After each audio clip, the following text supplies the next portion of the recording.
l'Estonien de la formation Bike Aid. Clément Davy, le Français de Nice Métropole Côte d'Azur, autre maillot bleu. Et puis Maximilien Juillard du Vélo Club Villefranche Beaujolais. Le Vélo Club Villefranche Beaujolais et le Vélos Club de Rouen 76 qui sont les petits poussés de cette épreuve. Deux équipes de Continental Fédéral. 19 formations au total dans ce Tour du Limousin cette année. Avec donc 3 World Team et 2 Continental Fédéral. Pour nous suivre tous les après-midi, regardez, vous avez un QR code qui s'affiche. Vous pouvez poser des questions à Christophe Riblon. Vous flashez ce QR code et vous nous posez vos questions. Christophe Riblon y répondra. Pour l'instant, on a une course, Christophe, assez classique avec une échappée de 4 coureurs qui a pris plus de 4 minutes d'avance. Au départ, ils étaient même 5 avec le Bressurais Antoine Berger de Saint-Michel, préférence Homaubert 93. Qui s'est relevé, qui a même été rattrapé par le peloton et qui a finalement abandonné. Malheureusement, ouais, malheureusement. Alors on va essayer de prendre des infos, mais bon, je pense qu'on est peut-être malade, hein, parce que être dans l'échappée, se faire distancer de l'échappée alors qu'il n'y a pas encore une grosse intensité, ensuite se faire reprendre par le peloton, être distancé par le peloton et maintenant avoir abandonné, certainement qu'il y a un petit souci pour Antoine Berger. On espère que tout va bien. Oui, un scénario assez classique, hein, comme on a souvent l'habitude de le voir sur des étapes au profil pas très difficile, sur des premières étapes où on se cherche un peu au niveau de la hiérarchie. Bon, on a 4 coureurs qui sont maintenant à l'avant et un peloton parfaitement géré, hein, par les grosses équipes, en l'occurrence Lotto Intermarché, Cofidis, Decathlon, CMA, CGM. Donc pour l'instant, ces 3 équipes-là qui gèrent l'écart avec le peloton, un écart qui est monté proche des 4 minutes ou un tout petit peu au-dessus. Donc voilà, ouais. Depuis qu'on a mis en route, eh ben on a repris déjà 1 minute 40, ça fait de cela une vingtaine de kilomètres.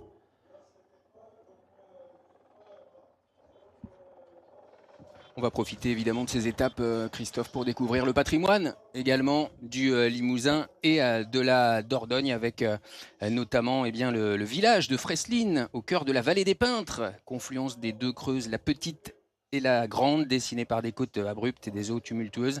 Claude Monet, maître de l'impressionnisme, a immortalisé Fresline à travers une série légendaire capturant les nuances fuyantes de la roche et de l'eau. Il a peint le seul site du confluent à 10 reprises pour saisir l'âme véritable de la rivière. Et on a le poète aussi, Maurice Rollinat, qui s'en est inspiré. L'espace Monet-Rollinat, un centre d'art contemporain, rend hommage à ces 2 figures du côté de Fresline, confluence des 2 creuses. On profite de ces beaux paysages et on retrouve la tête du peloton avec l'équipe Lotto Intermarché. Cette équipe Lotto Intermarché qui a en son sein 2 Français, hein, qui peuvent bien figurer. Il y en a un qu'on a vu très en forme, hein, sur le dernier Tour de France, Baptiste Westrofer, très souvent échappé, plusieurs fois élu combatif de la journée sur certaines étapes du Tour. Et le jeune Français, hein, Mathis Grisel, dont on dit le plus grand bien, qui a certainement, je pense, le rôle de leader, hein, sur cette course. Donc on va voir un peu ce que les 2 Français peuvent donner. Ils ont aussi aujourd'hui, en cas d'arrivée groupée, une arrivée massive, ils ont Milan Mentena, oui, le Belge, qui va très vite au sprint. Il y a déjà eu une arrivée ici au sprint à Dun-le-Palestel, c'était sur Paris-Nice. Christophe, avec la victoire d'un certain Mats Pedersen, c'était en 2022, la 3e étape. Une arrivée qui convient aux costauds. On verra ça évidemment tout à l'heure. Qui s'imposera du côté de Dun-le-Palestel. Dun-le-Palestel connu également pour son critérium. Créé en 1965 et devenu professionnel en 1990. 59 éditions nocturnes organisées. La dernière a été remportée par Lenny Martinez. On a également au palmarès Ben Illy en 2025, Paul Lapera en 2024 et puis Sylvain Chavanel, le Châtel-Rodet, qui l'a remporté 3 fois. Ce critérium de Dun-le-Palestel. Aujourd'hui, c'est une arrivée du Tour du Limousin, Périgord, Nouvelle-Aquitaine. Allez, on voit les hommes de tête et puis ce peloton derrière qui mène le train, qui est revenu à 2 minutes 20, 2 minutes 20 d'écart donc en faveur des 4 hommes de tête. Ouais, tout est sous contrôle au niveau du peloton. On a 3 équipes qui roulent. Chacune de ces équipes avec un coureur. Donc les 3 coureurs se relayent. Tout va bien. L'écart 2 minutes 20 sur 4 coureurs. Il reste 66 km. Voilà, tout est sous contrôle. Comme je disais, il n'y a vraiment pas le feu. Christophe Rémy de Saint-Michel de Rieufray nous demande, est-ce une étape pour puncher ou pour sprinter? Alors, de mon point de vue, c'est l'étape la plus facile de ce Tour du Limousin de Nouvelle-Aquitaine. Donc on doit, pour moi, au vu du profil, je pense qu'aujourd'hui c'est pour les sprinters. Normalement, ça ne me paraît pas être assez difficile. On a certes quelques petites bosses sur le final. On a 4 côtes de 3e catégorie, mais bon, les pourcentages sont assez faibles. C'est plus des gros faux plats. La côte la plus difficile, c'est 2 km 500 à 3,4%. Bon, le sommet sera à 7 km de l'arrivée. Donc à voir, mais bon, 4%, ça paraît quand même trop faible pour pouvoir faire des différences. Donc plutôt sprinter aujourd'hui, à moins que c'est échappé à Yobou. On ne sait jamais, 2 minutes 20 d'avance à 65 km de l'arrivée. On va leur laisser leur chance, évidemment. Aux premiers attaquants de cette journée, je vous le disais, ils étaient 5. Mais malheureusement, Antoine Berger n'a pas pu suivre et a finalement abandonné. On va faire le point sur bien les engagés, Christophe, de ce Tour du Limousin, puisqu'on sera ensemble jusqu'à vendredi avec bien, le tenant du titre qui est là, Ewen Costume, et sous un autre maillot, puisqu'il courait l'année dernière pour l'équipe Arkea BNB Hotel. Il est désormais chez Groupama FDJ United. Il porte le dossard numéro 1. Et dans son équipe, on retrouve Rémi Cavagna, Maxime de Comble, Brieux Roland, Tom Denenwirth, Lewis Bauer et Joshua Kench. Que penser de cette équipe Groupama FDJ United, Christophe, sur le papier? Ils ont une belle équipe avec des rouleurs capables, à un moment donné, si on prend le maillot, de pouvoir assumer le poids de la course. Il y a aussi Maxime de Comble qui est là, qui est un coureur qui peut tout à fait bien figurer. Le parcours lui correspond bien. On a aussi un coureur qui a plus un profil de sprinter, Tom Denenwirth. Donc voilà, je trouve une équipe assez complète pour pouvoir performer sur ce Tour du Limousin. Face à cette équipe Groupama FDJ United, Décathlon CMA CGM avec Aurélien Paré-Peintre, Noah Isidore, Antoine Lotte, Pierre Gautera, Marius Hinogdal et Émilien Jacquelin, le biathlète qui réalise là sa première course par étape chez les professionnels après avoir participé à la Polynormande dimanche. On a une question justement sur cette équipe Décathlon, celle de David Desroches-Prémarie Andillé dans la Vienne. Quel est le favori désigné chez Décathlon pour le général? Vous savez quoi, je suis allé à la chasse aux infos. Parce que moi j'avais un doute. Vous aviez anticipé la question. Entre Aurélien Paré-Peintre et Antoine, j'ai l'avantage d'avoir été dans cette équipe pendant 13 ans. C'est vrai. Donc le directeur sportif Julien Jordi, qui aujourd'hui est dans la voiture, qui est un ami, m'a donné quelques infos. En fait, on aura deux coureurs protégés. Après, c'est la course qui va un peu définir, mais ce sera entre Aurélien Paré-Peintre et Antoine Lotte. Donc voilà les 2 coureurs protégés. Et aujourd'hui, c'est bien pour ça qu'au début, je disais que c'était plus une étape pour un profil de sprinter, puncher. On mise plutôt sur Noah Isidore pour l'arrivée du jour. À noter, vous parliez d'Émilien Jacquelin, c'est lui qui est en train de rouler, qui est en train de faire l'équipier là, en tête de peloton. Donc il fait partie de ces 3 coureurs qui mènent la chasse derrière l'échappée. Comme il l'a fait sur la Polynormande, 120 km à rouler au service de son équipe, Émilien Jacquelin, qui découvre le peloton professionnel. Alors, il a dit que son objectif c'était les JO d'hiver 2030. De vélo. Je savais pas qu'il y avait du vélo, JO d'hiver. Du vélo en hiver. Alors bien entendu de biathlon, on connaît toutes ses qualités, mais c'est sympa de voir, on sait qu'Émilien Jacquelin, il adore le vélo, c'est un immense fan notamment de Marco Pantani. Donc voilà, je sais qu'il y a pas mal de passerelles qui se font entre les sports, cette équipe qui est originaire là-bas de Chambéry, donc voilà, il a beaucoup d'amis, notamment au sein de cette équipe, et voilà, je trouve que le lien est sympa de pouvoir le faire courir sur cette fin de saison sur des courses professionnelles. Eh bien, on va l'écouter au micro de Pierre Gauthier et Laurent Durusquec. Émilien Jacquelin, 31 ans, et l'enthousiasme d'un junior. Exactement, c'est bien résumé. La première course professionnelle est passée avec la Polynormande. Maintenant, j'ai hâte de découvrir les routes du Limousin et encore une fois, essayer de bien faire le travail pour l'équipe. Première course par étape en pro, est-ce qu'il va falloir vous freiner un petit peu ? Non, parce que à l'inverse du biathlon, c'est vrai que là j'ai vraiment un rôle et j'essaye de m'y tenir. En tout cas, je prends du plaisir à faire ça Moi, tout ce qui m'importe, c'est qu'à la fin, l'équipe gagne. Donc, je suis super content de pouvoir donner mon maximum d'une manière différente et c'est ce que je vais essayer de faire. Justement, quand on a été champion olympique, redevenir équipier, c'est pas trop difficile dans la tête? Non, je pense que c'est bien sûr un état d'esprit différent, mais avant, oui, la victoire était plus personnelle, maintenant elle est collective et c'est comme ça que je prends du plaisir. Et je suis très heureux de ressentir ces émotions d'une manière différente. Émilien Jacquelin, équipier de l'équipe Décathlon CMA CGM Team. On poursuit le tour d'horizon des équipes. On le voilà en tête de peloton. La formation Lotto Intermarché présente Mathis Grisel, Milan Menten, Matthew Fox, Victor Van de Putte, Baptiste Westrofer, Maxence Place et Lorenz Van de Winkele. L'équipe Cofidis, menée par bien ancien vainqueur. On parlait tout à l'heure des Wen Costou, tenant du titre. Ils sont 2 anciens vainqueurs dans le peloton du Tour du Limousin cette année. Alex Arambourou est là pour l'équipe Cofidis. Il est accompagné d'Hugo Page, le récent vainqueur de la Polynormande. Le Poitevin, Valentin Ferron. L'Italien Eduardo Zamperini. L'Espagnol Alberto Alararin Roras. Le Français Camille Charret. Et notre tricolore Nicolas de Beaumarchais. Équipe Cofidis qui peut jouer le général vraiment cette année, Christophe. Ah oui, ils ont 2 coureurs, hein. Alex Arambourou, Hugo Page, les 2 coureurs qui viennent de performer sur des courses de la Polynormande. Hugo Page vient de l'emporter, Arambourou a terminé 3e, donc ça veut dire que ces 2 coureurs sont en grande condition. La Polynormande, c'est une course exigeante, on ne peut pas faire de résultats là-bas si on n'est pas en condition. Donc une équipe Cofidis à suivre, et d'ailleurs on ne s'y trompe pas puisqu'on a déjà mis des coureurs à rouler à l'avant. Donc c'est qu'on assume aussi la responsabilité de ce leadership au niveau de l'équipe Cofidis.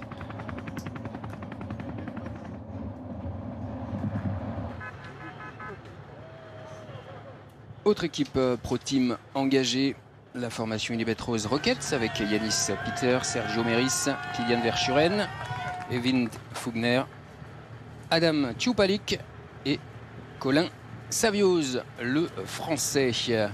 On retrouve les hommes de tête qui vont arriver au premier meilleur grimpeur de la journée, la côte de Nouzerolles. 4 grimpeurs aujourd'hui de 3e catégorie sur le parcours. On va donc se disputer le maillot blanc à poids orange entre ces 4 coureurs. On va voir si ce sont les mêmes qui franchissent la ligne de ces meilleurs grimpeurs que ceux des meilleurs sprinteurs tout à l'heure, puisque Yanis Pured, le coureur estonien, a franchi par 3 fois en tête les lignes de sprint. Il a donc empoché 9 points pour le maillot distinctif de meilleur sprinter. Il n'y a pas de bonification pour ce maillot à l'arrivée. Il portera donc ce maillot distinctif demain s'il termine la course, bien sûr. Et puis il a surtout empoché 9 secondes de bonification. Intéressante, bien sûr, pour le classement général. Il n'y a plus de sprint à bonification jusqu'à la ligne d'arrivée aujourd'hui. Mais il y aura des secondes de bonification sur la ligne, évidemment. 10, 6, 4. Allez, c'est parti. C'est Clément Davy qui va faire le meilleur grimpeur. Avec dans sa roue Jean-Louis Leny. C'est Jean-Louis Leny qui a dû passer devant. Devant Clément Davy. Clément Davy qui est parti d'un petit peu loin. On a vu le Grand Prix de la montagne, on a bien vu que c'était pas très difficile, pas des gros pourcentages, ce sera le même type d'ascension. Pour toutes les ascensions du jour, il en restera 3. Maximilien Juillard a repris la roue de Jean-Louis Leny et Clément Davy. On va voir l'attitude de Jonas Pured qui a pris ses secondes de bonification et qui a semblé bien vouloir prendre un bidon, mais pas forcément en revenir sur les 3. Voir s'il continue son effort, l'Estonien de la formation Bikehead. Ou alors il veut prendre un petit bidon pour l'aider à revenir. À la malice. En tout cas, on l'a pas attendu. Pour l'instant, il n'est pas revenu. Il n'est pas revenu, on l'a pas attendu. Assez justement aussi, les commissaires pour l'instant n'ont pas autorisé sa voiture à revenir à sa hauteur. Alors que là on voit, il y a du ravitaillement aussi du côté de l'équipe Cofidis. On se met de la glace, on a récupéré une musette remplie de poches de glace. On voit tous les coureurs qui se mettent de la glace dans la nuque. Alors ça on a l'habitude de le voir, maintenant ça fait 2 mois qu'il fait très chaud là sur les routes d'Europe, sur les routes d'Europe, sur toutes les courses qu'on a en Europe, et on a l'habitude de le voir maintenant, donc ça permet de ne pas trop monter en température, d'aider l'organisme à retrouver une température correcte.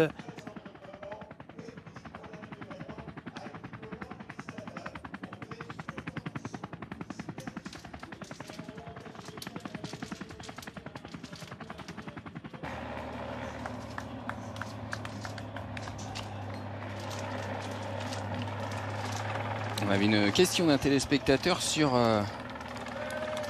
Mathias Sanlaville.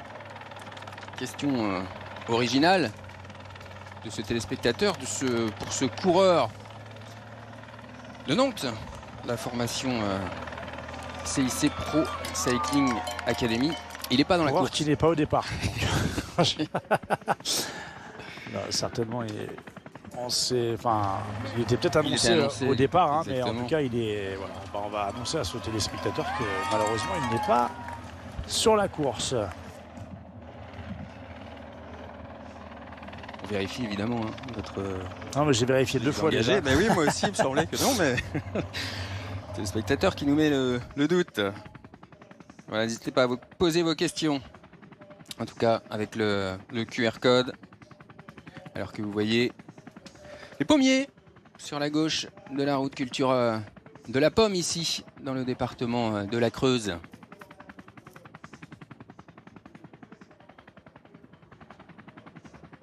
Alors, une question sur Hugo Page qui vient de s'imposer sur la Polynormande dimanche dernier. Peut-il enchaîner et s'imposer à nouveau aujourd'hui, ou la répétition des efforts sur un laps de temps aussi court risque-t-elle de peser dans les jambes?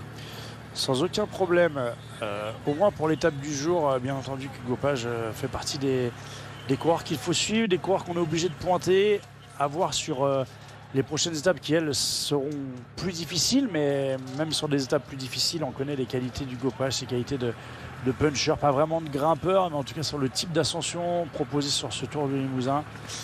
Hugo Page, au même titre qu'Aramburu, hein, dans son équipe, on a 2 grosses cartes à jouer au général pour l'équipe Cofidis.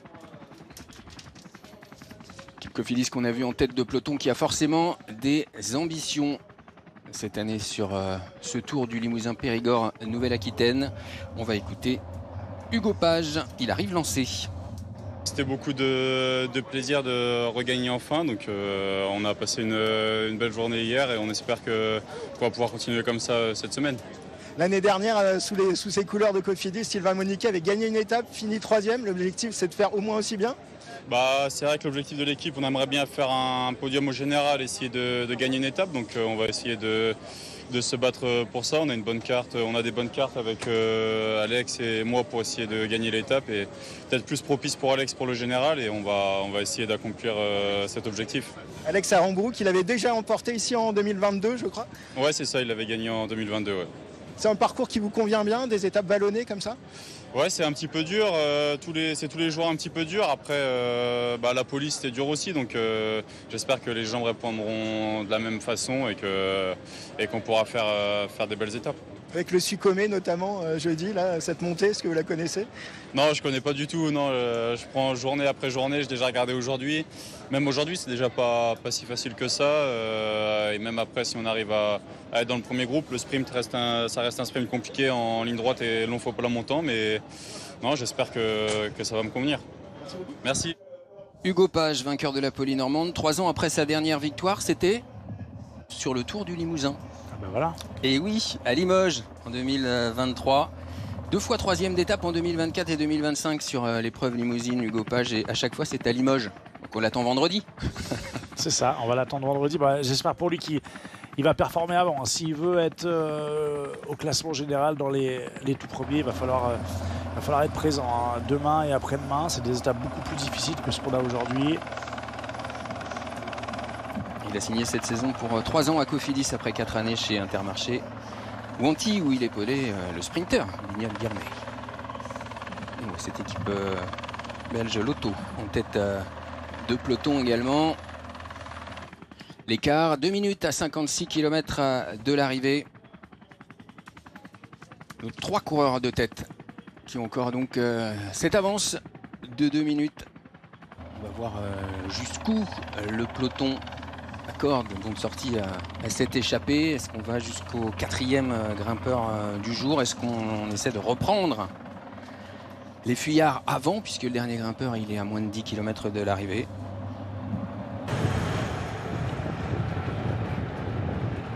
On va suivre ça en direct sur ici Limousin, ici Périgord, Noah, France.tv et sur YouTube. Merci d'être avec nous pour suivre ce Tour du Limousin pendant 4 jours en direct en compagnie de Christophe Riblon. Alors on n'a pas de nouvelles pour répondre à Patrick Pierre de Hill, d'Antoine Berger pour l'instant. Il a abandonné effectivement, mais on n'a pas de nouvelles du coureur bressuirais installé à Chambéry. Lucie des Grands Chézeaux nous demande: est-ce que Westrofer pourrait faire quelque chose ici sur le Tour du Limousin? Des échappées par exemple. Baptiste a un profil de baroudeur, donc on va avoir pour moi la meilleure des cartes chez l'Auto Intermarché, c'est Mathis Grisel, qui est un coureur qui sera plus performant, je pense, dans les étapes difficiles. Mais on a vu Baptiste Westrofer s'échapper très souvent sur le dernier Tour de France, donc il sait faire, être échappé. Maintenant on va voir, tout dépend de la stratégie, ça j'avoue qu'on va essayer de la décrypter au fur et à mesure des kilomètres, mais pour l'instant, en tout cas sur une étape aujourd'hui où on aurait pu penser qu'il serait à l'avant, on voit bien qu'on lui a certainement demandé de rester auprès de son leader. Donc je pense qu'il va essayer d'accompagner son leader le plus longtemps possible. Et si à un moment donné il faut rouler, bien entendu qu'on verra Baptiste sera un atout précieux dans cette équipe Lotto Intermarché. On va l'écouter, Baptiste Westrofer. Au micro de Pierre Gauthier et Laurent Durusquec, le parcours lui convient-il? On lui a posé la question. Ouais, c'est sûr, ça peut me correspondre si je suis bien. Je suis tombé malade après le tour. J'étais sous antibiotiques, etc. Du coup, à Polynomande, j'étais pas du tout bien il y a 2 jours. Donc, je suis ici aussi pour chercher un peu ma condition. Parce que je suis tombé malade et j'étais pas forcément bien la semaine dernière. Et ni il y a 2 jours, la Polynormande. Donc, voilà, on va essayer de retrouver un peu des sensations ici, mais c'est une course dure. Quels objectifs pour la Lotto là, sur cette course? On a plutôt une équipe pour des sprints en petit comité ou etc. Du coup, on va essayer d'avoir plutôt des sprints en petit comité ou des courses assez offensives. On peut vous voir à l'avant encore Ouais, c'est sûr, je vais essayer si je suis bien. Après, si je suis pas bien, il va falloir aussi que j'écoute un peu mon corps et que je compte plus mes coups de pédale. Mais voilà. Ça vient avec l'expérience, ça, pour le sanglier de Fouesnant? Ouais, c'est de l'expérience en plus. Je pense que du coup, je dois un peu voir différemment aussi après le tour, faire bien attention à bien récupérer. Pas forcément éviter de tomber malade, ou là, est-ce que c'était vraiment judicieux de faire Poly-Limousin? À moi de voir pour le futur, mais je suis motivé d'être ici. Merci beaucoup. Merci. L'équipe Lotto Intermarché qui va perdre son sprinter Arnaud Delis, qui va quitter l'équipe pour rejoindre la formation Tudor. Ça a été annoncé hier. Il y a des points à marquer évidemment sur ce Tour du Limousin. Christophe, c'est important pour les équipes, pour la formation Lotto Intermarché, dont on vient de parler avec Baptiste Westrofer, pour l'équipe Cofidis aussi, qui en a rapporté grâce à la Polynormande. Eh bien, c'est une question de Laurent de Saint-Cloud. Combien de points UCI sont donnés aux vainqueurs du Tour et aux vainqueurs d'étape? Alors, au niveau des points UCI, au niveau des étapes, il y a les 3 premiers de chaque étape qui marquent des points. Il y a 14 points, 5 points et 3 points aux 3 premiers. Et ensuite, au classement général, là, c'est les 25 premiers coureurs qui marquent des points. Donc pour le vainqueur, il y a 125 points. Après, c'est 85, 70. Et voilà, ça descend crescendo jusqu'à 3 points pour le 25e du classement général. Effectivement, les points, c'est hyper important. Et d'autant plus ces dernières années, parce qu'on le sait, maintenant, il y a un vrai système de montée et de descente. Un classement qui s'effectue sur 3 années. Donc là, on est dans la première des 3 années. On est reparti sur un nouveau cycle. Et au terme de ces 3 années, avec le nombre de points que les coureurs ont remis, on aura un classement qui définira qui a accès au World Tour, qui a accès en catégorie Pro Series. Donc voilà, les 18 premières équipes ont accès au World Tour, d'où l'importance de ces points UCI. Il faut absolument essayer d'en mettre le maximum. Merci Christophe pour ces précisions. Vous avez vu qu'on a quelques difficultés pour avoir de belles images. Ici on en profite, elles sont magnifiques. C'est le réseau téléphonique qui est tombé du côté de l'arrivée à Dun, le Palestel, ce qui explique qu'on a des problèmes pour récupérer les belles images de nos cadreurs sur les motos. On en profite, celle-ci est parfaite pour voir l'avant du peloton. Mené notamment par Camille Charret. Et puis on va profiter maintenant de ces belles images également pour faire un point sur cette échappée de 3 coureurs désormais, avec Jean-Louis Leny que vous voyez en queue de cette échappée. Le Rouennais de 28 ans, vainqueur pour la 3e fois cette année du circuit du Morbihan. Il était professionnel hein, dans l'équipe Nice Métropole Côte d'Azur, Jean-Louis Leny. Et il retrouve avec lui justement Clément Davy de l'équipe Nice Métropole Côte d'Azur. Oh, regardez la boucle d'oreille d'Emilien Jacquelin, celle de Marco Pantani. C'est ça. Vous en parliez tout à l'heure. Fan du grimpeur Marco Pantani, Emilien Jacquelin.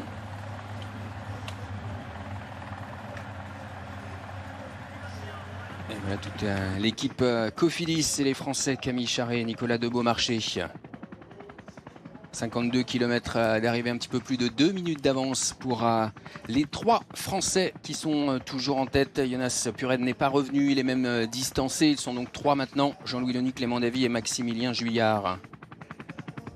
3 Français qui animent cette première étape du Tour du Limousin Périgord Nouvelle-Aquitaine. Les voici, Clément Davy, le coureur français, rouleur breton, qui a rejoint Nice cette saison après ses années à Groupama FDJ. 6e d'une étape du Tour de Provence.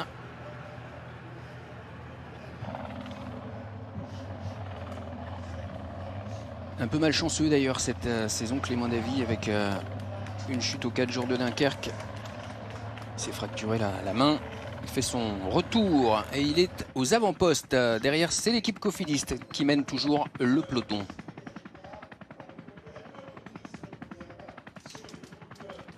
Et enfin dans les échappées, Maximilien Juillard et son maillot blanc que vous voyez du Vélo Club Villefranche Beaujolais, son dossard 182. C'est un grimpeur. Et c'était peut-être pas assez pentu justement tout à l'heure dans le grimpeur numéro 1. Il aime certainement les pentes un petit peu plus raides. Coureur arrivé cette année de Van Rysel-Roubaix. Il a d'ailleurs porté le maillot de meilleur grimpeur de l'Alpe Isère Tour. Et là on voit le peloton qui est en train de reprendre Jonas Pured. Hein. Oui. Il a été distancé de l'échappée. On rappelle que c'est lui qui a pris le maximum de bonification. Il y avait 3 sprints aujourd'hui. Il y aura 3 sprints tous les jours qui attribueront des points au classement des sprints, mais aussi des bonifications 3 de 1 seconde. Il a gagné les 3 sprints, donc du coup il a le maximum de points, c'est-à-dire 9 points, mais il a aussi 9 secondes pour le classement général. Il a fait le job pour son équipe. Il s'est montré à l'avant, il a gagné des points et des secondes. Maintenant, il va falloir finir dans le peloton s'il veut bénéficier de ces 9 secondes de bonification. Il termine dans les 3 premiers si c'est une arrivée groupée. Et il empoche le maillot. Aussi. Sait-on jamais. Après, bon, il a fait des efforts, évidemment. Ouais, de ce qu'on a vu, j'en doute. Qu'il en soit capable. Non, je pense que déjà, juste le fait de rester dans le peloton, de ne pas prendre de cassure sur l'arrivée, parce qu'obligatoirement, aujourd'hui, on va la détailler tout à l'heure, mais l'arrivée du jour, elle est en faux plat montant. Pendant 500-600 mètres, il risque fortement d'y avoir des cassures. En tout cas, il y a un risque. Donc, il va falloir être bien placé pour ceux qui veulent jouer le classement général.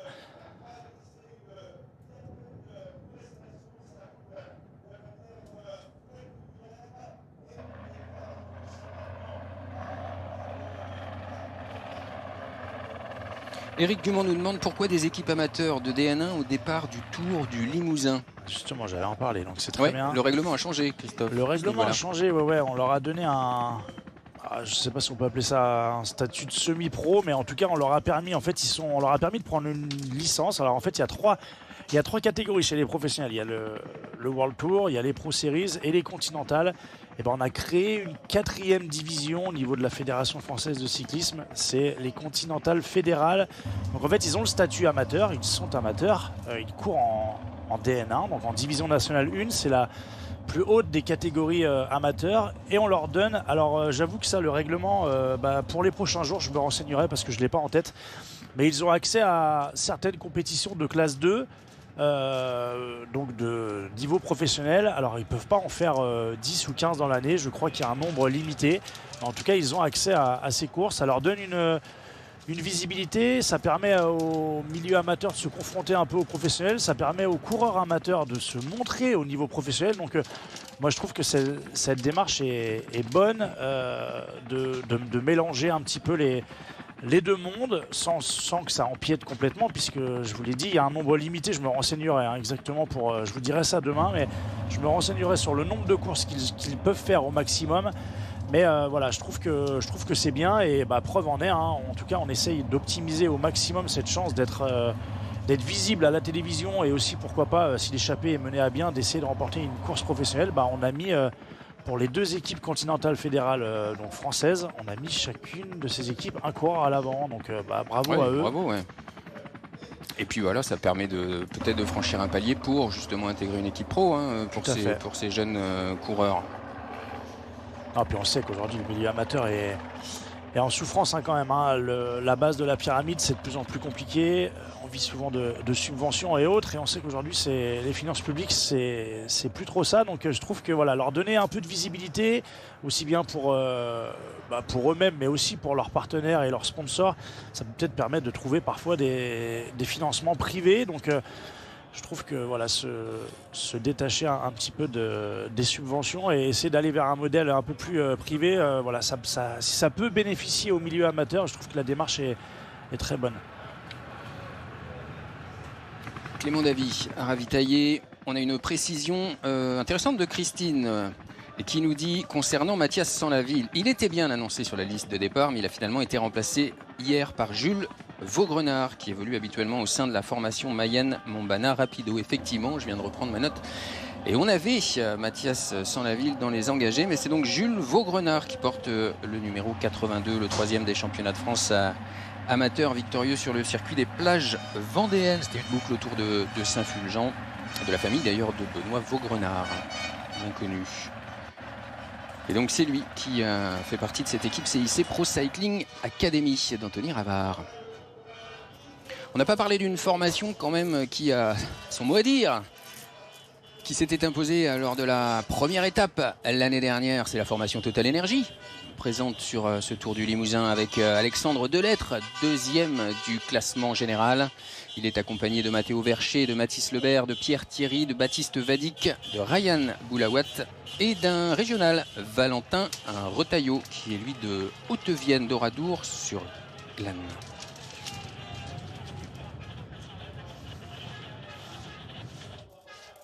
On découvre le village de Chénier, son moulin, son église, l'église Notre-Dame de l'Assomption, qui date du XIIe siècle, est classée monument historique.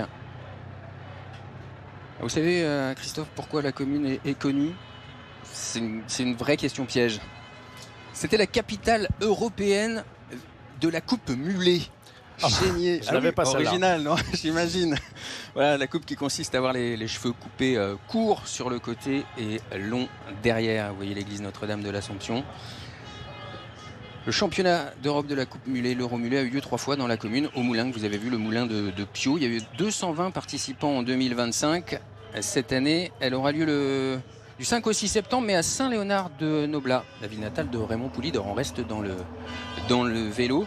Et puis un autre événement distinctif de cette commune de Chénier dans la Creuse, c'est la Mad Jacques. Je ne sais pas si vous connaissez cette course. Non, c'est une... Mais moi non plus, hein, je ne la connaissais pas. C'est une grande course en autostop, une des plus grandes du monde, paraît-il. Elle est arrivée pendant 8 ans à Chénier. L'objectif, c'était vous partiez en binôme et vous deviez arriver dans ce village de la Creuse à Chénier. 3000 participants quand même l'an dernier, qui arrivaient des 4 coins de la France. La 9e édition a eu lieu, mais au lac de Saint-Pardoux, en Haute-Vienne, cette année. Voilà pour cette commune de Chénier. Si vous avez des questions à poser à Christophe Riblon, le QR code s'affiche. Vous n'hésitez pas à le flasher. Alors si vous me demandez si j'ai une coupe mulet, non. C'est vrai. Je viens d'aller chez le coiffeur. Non mais c'est dommage, je viens d'aller chez le coiffeur. Si j'avais su d'ici septembre, il y avait peut-être quelque chose à faire. Non voilà.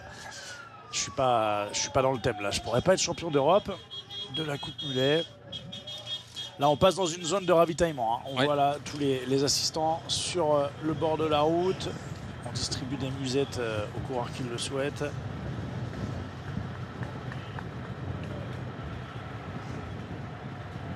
Près de 45 km, un petit peu plus même, 45 km 700 à parcourir encore pour les 3 de tête, Maximilien Juillard, Clément Davy et Jean-Louis Leny, les 3 Français à l'offensive dans cette première étape du Tour du Limousin Périgord Nouvelle-Aquitaine. On parle de Périgord puisque demain les coureurs seront dans le Périgord avec une étape qui sera d'ailleurs assez difficile. Deuxième et troisième étape s'annoncent intéressantes au niveau de l'enjeu sportif, au niveau des paysages également. Ça risque d'être assez difficile, très vallonné en tout cas. Ouais, bah demain, déjà, il y a un peu plus de dénivelé. Hein. Demain, il y a 2500 mètres de dénivelé positif. On a au programme 182 km 500, mais c'est surtout qu'on a pas mal de dénivelés qui sont condensés dans la deuxième partie de l'étape. Demain, ça va être très intéressant. Je disais qu'aujourd'hui, on va certainement avoir une arrivée groupée. En tout cas, le parcours s'y prête. Demain, le parcours se prête pas du tout à une arrivée groupée. Hein. On aura 4 ascensions dans les 30 derniers kilomètres avec des pourcentages bien plus importants qu'aujourd'hui. 5%, 6%, 7,8%. Et la dernière qui sera autour de 6% de moyenne. Donc, ces côtes-là, elles vont s'enchaîner. Ça va être montée, descente pendant les 25 derniers kilomètres demain. Ça va être très intéressant à suivre. S'il y a des équipes qui veulent, ou des coureurs qui veulent être offensifs demain, oui, il y a de quoi faire. Il y a vraiment de quoi faire. Durcir la course demain du côté du Périgord. La troisième étape emmènera les coureurs en Corrèze. Et là encore, ce sera beaucoup ou très vallonné en tout cas, avec beaucoup de difficultés et un final aussi qui promet entre Saint-Privat et Égletons. Ouais, on a 3100 mètres de dénivelé positif, donc on augmente encore le dénivelé sur cette troisième étape et surtout des côtes qui seront plus longues que ce qu'on aura eu pendant les 2 premières étapes. On aura des côtes qui vont faire aux alentours de 4 km, donc ça va commencer à pouvoir faire des gros écarts, hein, des côtes de 4 km sur ce type de parcours usant toute la journée en prise. Et puis on annonce aussi des températures qui vont être chaudes, donc obligatoirement ça peut tout ça faire des grosses différences sur cette troisième étape. Il y aura notamment la côte du Suc au Mai que le peloton du Tour de France a emprunté cette année. 7,15%. Côte de première catégorie. Ce sera donc jeudi et puis donc vendredi la dernière étape. Nantia-Limoges. Avec une arrivée différente des années précédentes, puisqu'il y a des travaux du côté du Parc des Sports de Beaublanc. On suivra ça vendredi avec 3 meilleurs grimpeurs vendredi sur cette étape entre Nantia et Limoges. Ouais, on aura un circuit qu'il faut les coureurs devront effectuer 3 fois, donc on va découvrir ce nouveau parcours, mais ce sera un peu comme les années précédentes, un parcours difficile, exigeant dans les rues de Limoges.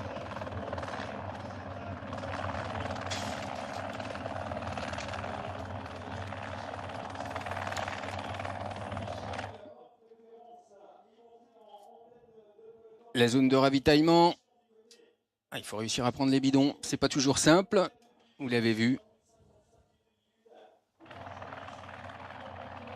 Plusieurs occasions. Hein. Vous avez à chaque fois plusieurs membres de l'équipe avec des bidons le long de cette zone de ravitaillement. Ça peut être assez énervant. On voit qu'il y a de la nervosité dans le peloton là. On voit tout à l'énergie avec un coureur de l'équipe peloton Intermarché en train de un petit peu de s'expliquer. Alors il y en a un qui a estimé qu'on ne lui laissait pas la place. Mais oui, pour revenir au bidon, hein, ça peut paraître frustrant hein, parce que là on est peut-être dans la dernière zone de ravitaillement, on va dire sur le côté de la route. Donc ça veut dire que si on loupe son bidon là, on a bien entendu encore droit à du ravitaillement, mais ce sera qu'à la voiture maintenant. Donc ça veut dire qu'il faut laisser sa place à l'avant, descendre à la voiture. On voit la largeur des routes. Après, c'est pas évident pour venir se replacer. Donc là, on commence à rentrer dans le money time, mais on n'a pas du tout envie de laisser sa place à l'avant du peloton. Donc voilà pourquoi il y a des coureurs qui sont un peu agacés d'avoir loupé ce ravitaillement.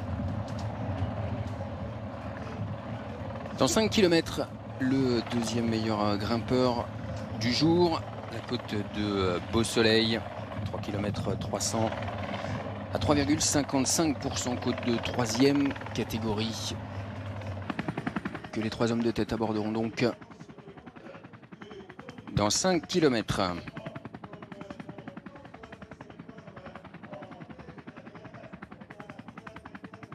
Et on profite de ces belles images d'hélico et nos motos.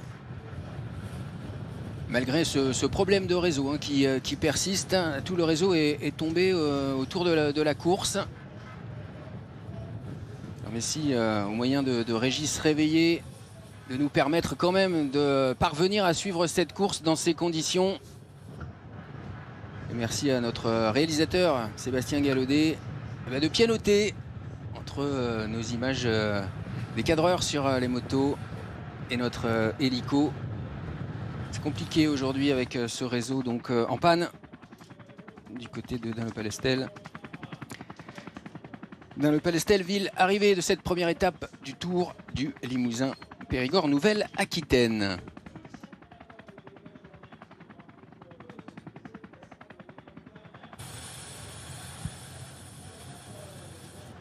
Deux coureurs locaux ont pris le départ.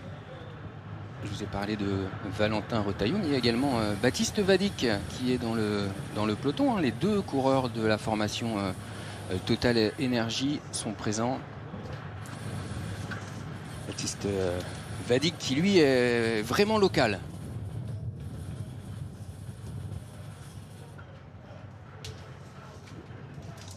Il est natif de la Creuse, Baptiste Vadic.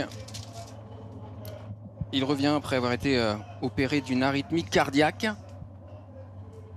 On ne sait pas évidemment quelles sont vraiment ses conditions, mais il a à cœur de briller sur ses terres natales. Comment se sent-il? Pierre Gauthier et Laurent Durusquet lui ont posé la question. On l'écoute. Ça va écoutez, bien récupéré d'une opération que j'ai eue au mois de mai.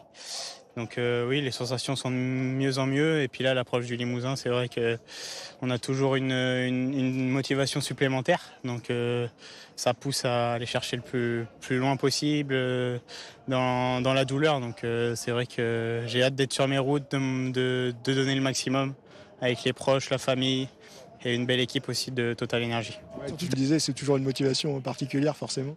Ouais, c'est ça, c'est une motivation particulière. C'est vrai que le tracé est sur mes routes. Il y a quasiment tout le parcours que je connais très bien. Surtout que j'ai de la famille un peu dans toute la région du Limousin. Donc c'est vrai que je connais très bien les routes. J'ai l'occasion d'y rouler assez souvent. Donc ouais, ça motive et c'est vrai que ça pousse dans ces retranchements quand c'est vraiment dur. On a des repères aussi visuels sur les routes, donc c'est vrai que ça aide énormément. Surtout que c'est des routes qui sont quand même difficiles avec beaucoup de montées-descentes, de virages. Donc il faut avoir l'habitude et c'est vrai que j'adore ce coin-là et ces routes.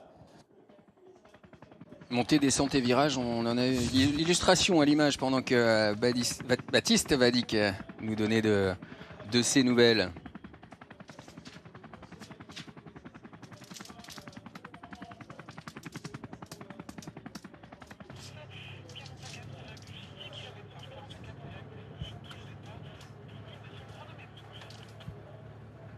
On a aperçu le barrage à hauteur du bourg d'An. Grâce à nos images d'hélico.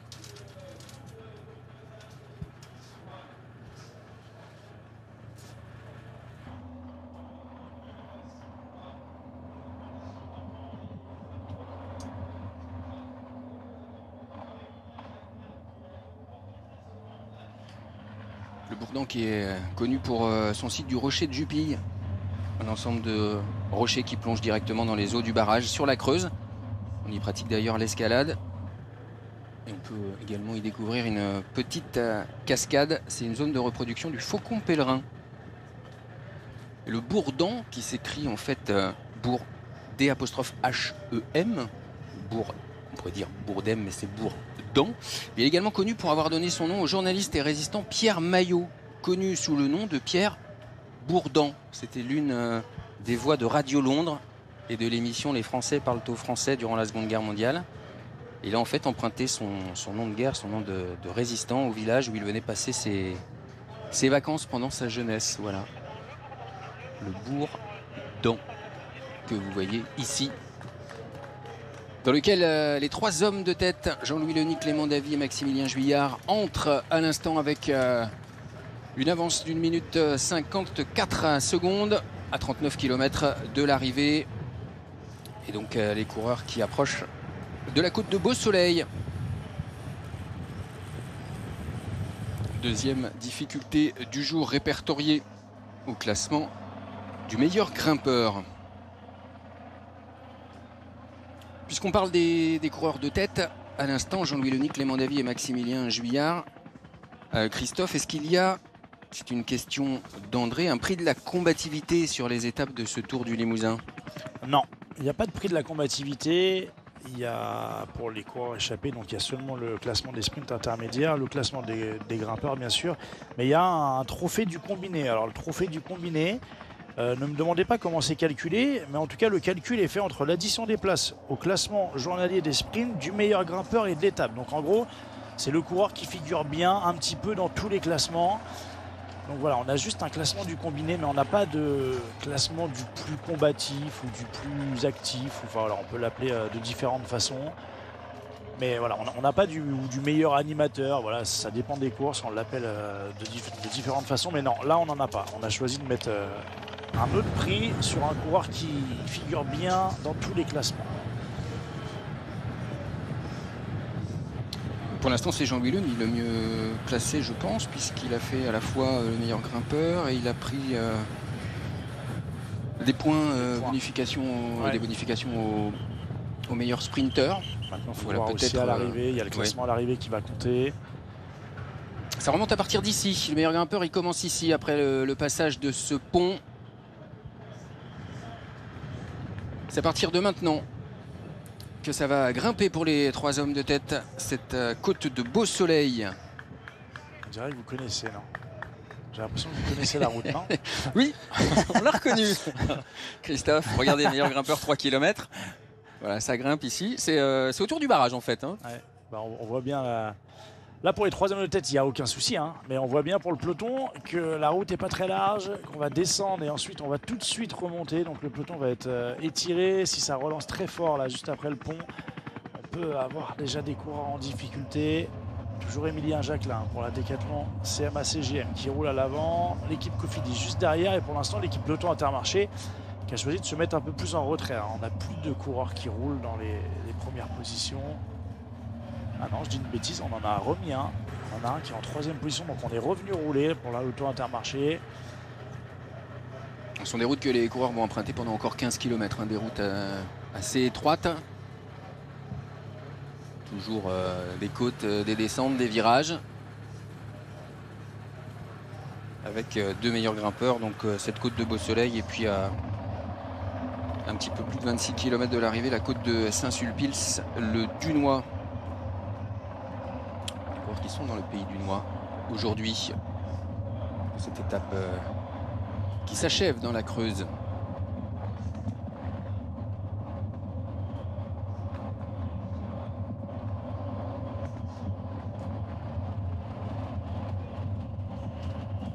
On saura donc vendredi qui succède à Ewen Kosciu, le tenant du titre, je vous le disais, qui s'était imposé l'année dernière sous les couleurs d'Arkea BNB Hotel. Ewen Kosciu qui est désormais dans l'équipe Groupama FDJ United, entouré de Rémi Cavagna, invité de dernière minute. Rémi Cavagna, rouleur qu'on peut plus imaginer la semaine prochaine sur le Tour du Poitou-Charentes avec le contre-la-montre du côté de Vouillé que cette semaine sur le Tour du Limousin, en tout cas pour le classement général personnel, mais évidemment en tant qu'équipier, il est là, il supplée en fait David Gaudu qui était annoncé au départ et qui est absent. David Gaudu qui a abandonné lors de la Poly-Normande et lors de ses dernières courses. L'équipe d'ailleurs Groupama FDJ United a communiqué hier sur l'état de santé de David Gaudu. Communiqué qui dit que David traverse actuellement une période plus difficile et ne parvient pas à retrouver pleinement son niveau. Afin de compléter le travail engagé depuis plusieurs mois et disposer de tous les éléments nécessaires pour en définir les prochaines étapes, David va passer une série d'examens complémentaires. Voilà, on va suivre l'état de santé de David Gaudu pour le voir revenir, le Breton, au meilleur niveau, on l'espère, d'ici la fin de saison. Et donc, c'est Rémi Cavagna qui a pris sa place dans cette formation Groupama FDJ United. 1,48, l'écart qui se stabilise autour de la minute 50 pour les 3 hommes de tête. Jean-Louis Leny, Clément Davy, Maximilien Juillard. Résister jusqu'à quand, Christophe? Résister jusqu'où? Jusqu'au bout si possible, évidemment. Mais bon, on sent bien que c'est compliqué face à ce peloton qui est encore nombreux hein, d'ailleurs. Hein, vous l'aviez dit, il n'y a pas de réelle difficulté. Aujourd'hui, les côtes ne sont pas assez importantes, très certainement, pour éliminer beaucoup de coureurs. Donc ça reviendra forcément sur les hommes de tête qui ont déjà beaucoup donné depuis le départ. Il y a des chances, hein. Ouais, il y a des chances. On voit bien que le peloton prend complètement la mesure hein, de cette échappée. On revient tranquillement. Surtout, il y a peu de coureurs encore hein, qui ont fait l'effort en tête de peloton. Donc s'il y a de la fatigue devant dans le peloton pour l'instant, il n'y a pas beaucoup de coureurs fatigués. Donc si à un moment donné, il faut réaccélérer pour vraiment aller chercher les hommes de tête. On a tout le loisir de pouvoir le faire dans le peloton.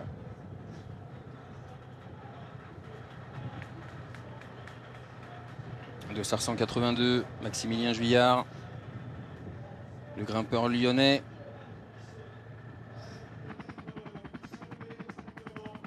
C'est sa 5e participation, il connaît bien l'épreuve du Tour du Limousin. Maximilien, 59e l'an passé. 3e du championnat de France amateur en 2022 et vice-champion de France Espoir 2023. Une course remportée par Alexis Faure-Prost. En 2023, le championnat de France Espoir.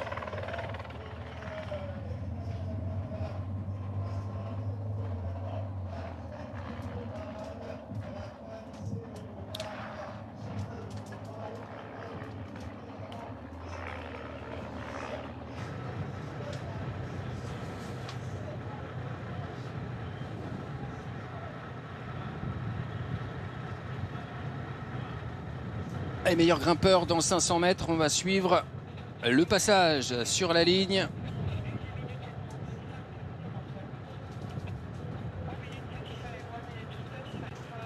Les points sont en jeu évidemment pour ce classement. 4 points, 2 points, 1 point. Qui va passer en tête de ce meilleur grimpeur?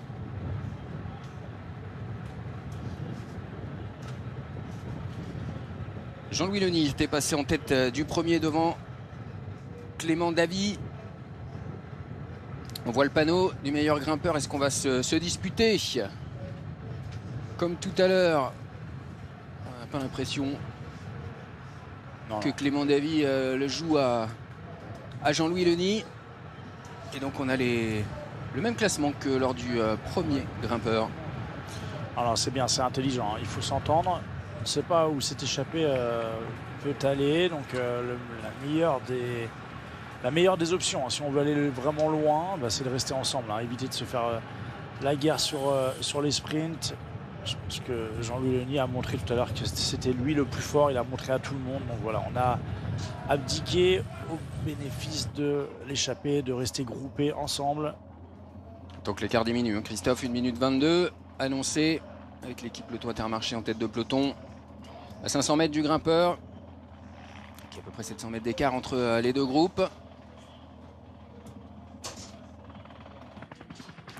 Une autre question, Christophe, de Laurent de Saint-Cloud. Comment est gérée sur ce tour la sécurité des coureurs?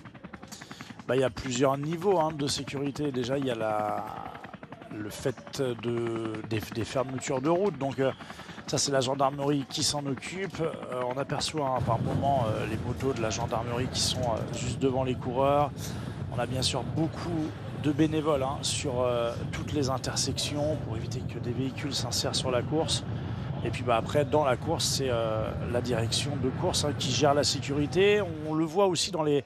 Même si pour l'instant, on n'en a pas eu beaucoup, mais dans les traversées de villes, de villages, on le verra notamment sur le final. Hein, j'en ai vu tout à l'heure, moi, mais il y a pas mal de signalétiques hein, mises sur la route pour les coureurs, aussi bien du barriérage avec des fléchages. Oui. Tout est... Voilà. Maintenant, on le sait que c'est vraiment...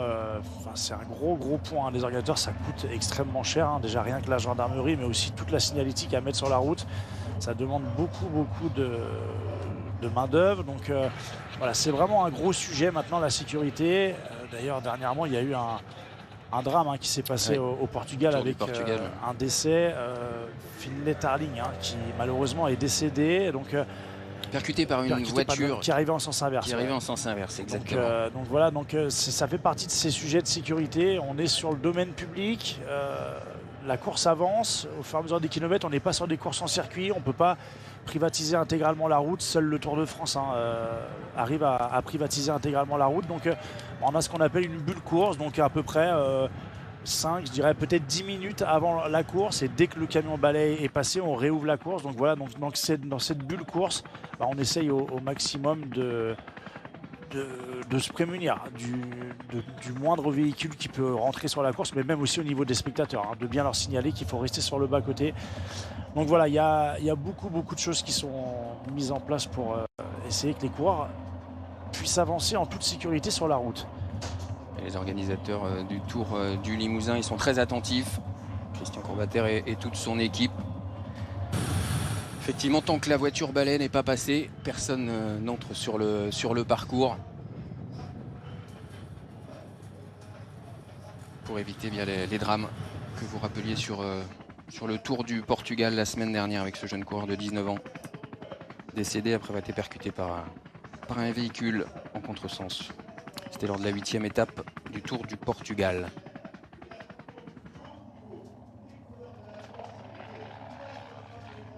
Retour à la course, 1 minute 14 désormais à 31 km de l'arrivée pour les 3 hommes de tête sur le peloton. Toujours emmené par Émilien Jacquelin, le champion olympique de biathlon. Un bidon pour Maximilien Juillard. Les hommes de tête qui se relaient, qui vont tenter d'aller jusqu'à la 3e difficulté du jour, la côte de Saint-Sulpice, le Dunois. Côte de Saint-Sulpice, le Dunois, dont le sommet est à 25 km 900. Les coureurs l'aborderont dès le 146e kilomètre de course, c'est-à-dire à 28 km 700 de l'arrivée. Cette 3e difficulté du jour, avec pour l'instant, pour le maillot distinctif, l'avantage à Jean-Louis Leny, le coureur du Vélos Club Rouen 76, que vous voyez ici en dernière position.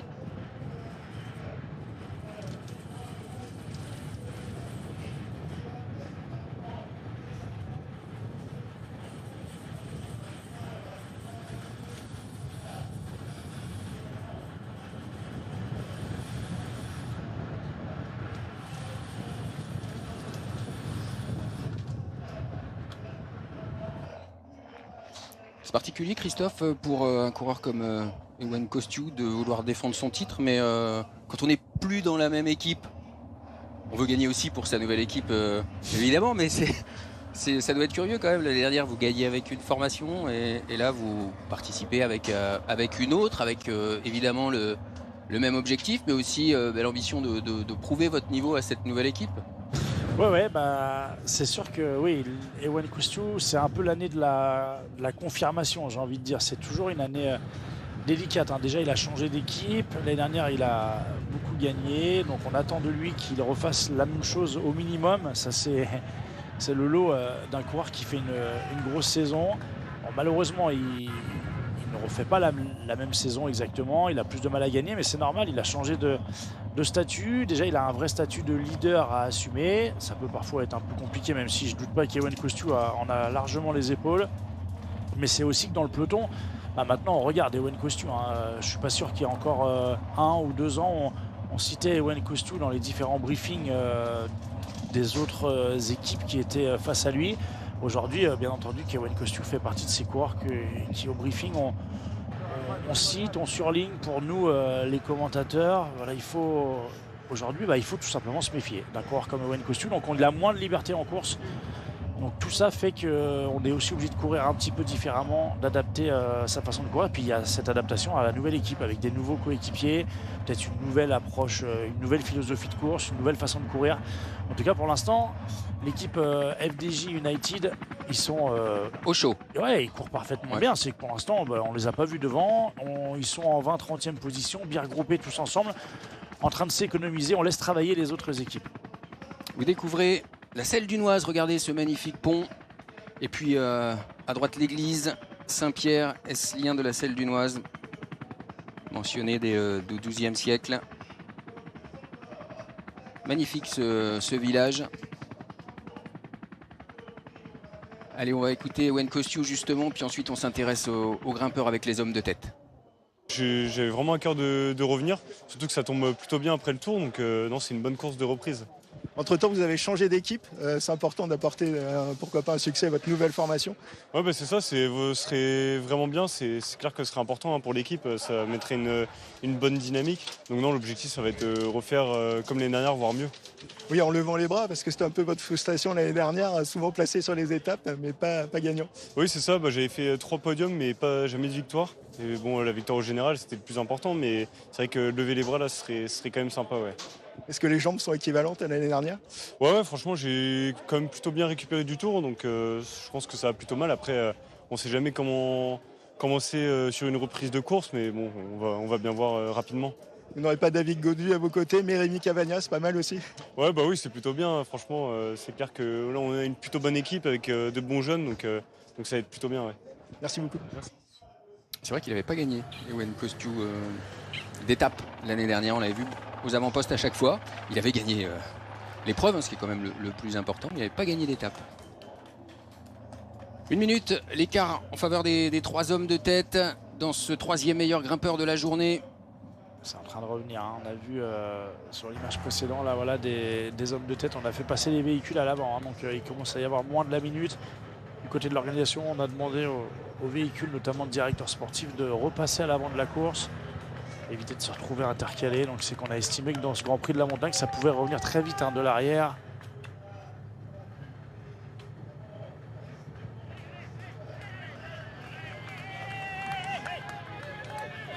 C'est dur de résister, surtout face à des formations World Team. Avec cette équipe Lotto Intermarché notamment. Elles ne sont que 3 au départ, ces formations World Team. Vous voyez Decathlon, CMA, CGM également. Allez, et ça attaque. Un contre, ouais, de Saint-Michel. Un coureur de la formation Saint-Michel préférence Home Aubert 93 qui agite le peloton. Un coureur de l'équipe Nice Métropole Côte d'Azur dans la roue, Cofidis, et derrière Decathlon, CMA, CGM, c'est Emilien Jacquelin qui parle à l'oreillette. Il a essayé d'y aller, il n'a pas pu suivre, il a fait beaucoup de travail déjà depuis tout à l'heure, donc il signifie tout simplement à ses coéquipiers qu'il va falloir bouger, que lui ne pourra pas boucher le trou. C'est l'équipe Lotto qui le bouche. On est un petit peu loin du côté de la Decathlon. Ouais. CMA, CGM dans le peloton. Attention à ne pas se faire piéger. Évidemment, l'écart qui va se réduire si on poursuit l'effort en tête de peloton.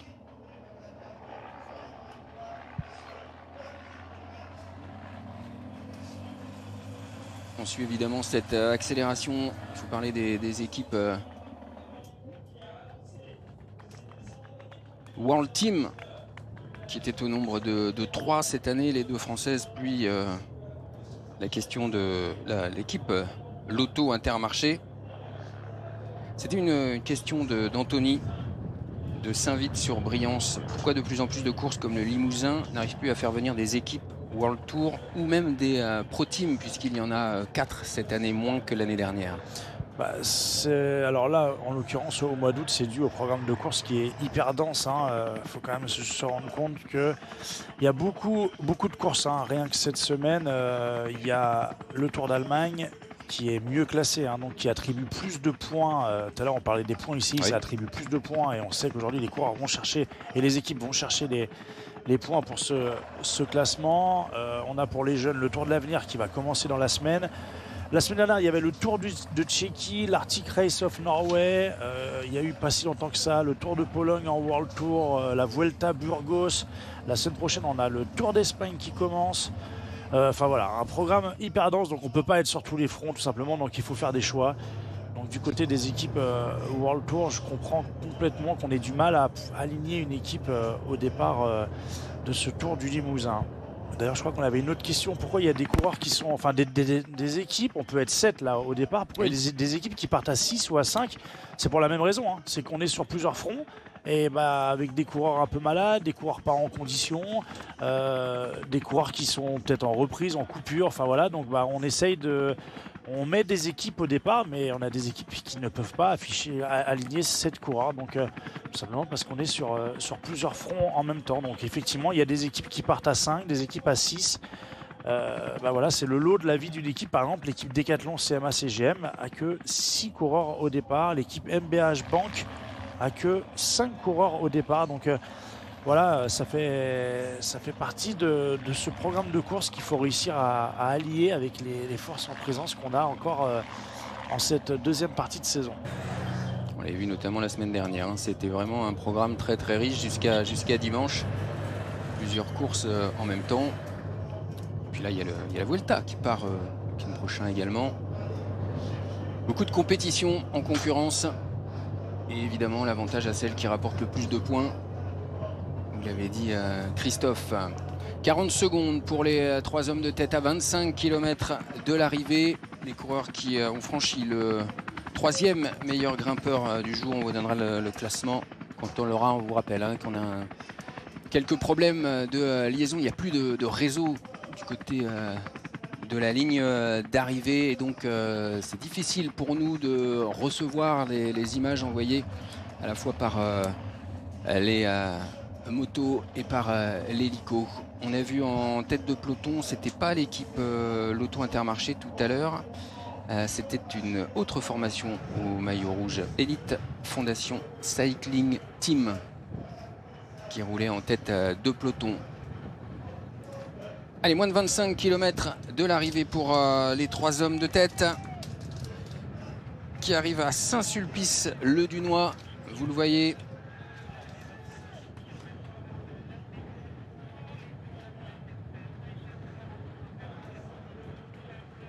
Saint-Sulpice-le-Dunois, qui possède une église fortifiée que vous voyez avec l'avant du peloton qui rentre dans le village. Cette église de style roman qui date du XIIe siècle.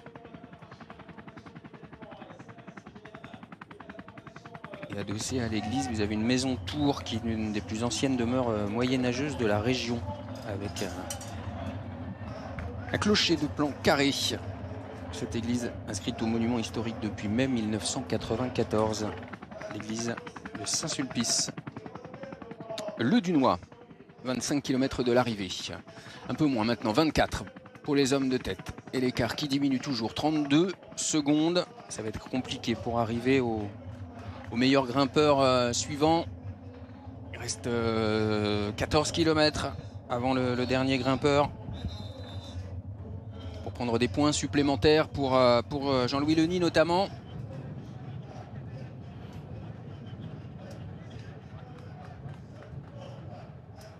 Et on risque d'avoir un regroupement avant peut-être avant le circuit final. Et une étape qui pourrait donc se jouer au sprint. Ici. Du côté de Dun-le-Palestel.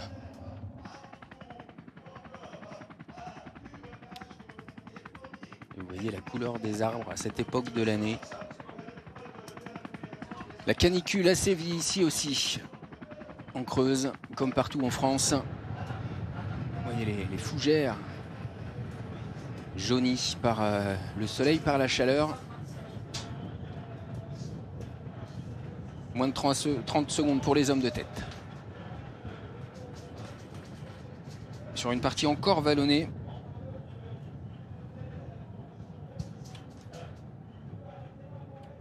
On essaye de résister pour les 3 hommes là, mais on voit que ça commence à peser dans les jambes là, l'échappée matinale, et derrière ça continue d'accélérer, de rouler vite. Cette équipe qui est en train de se montrer à l'avant du peloton.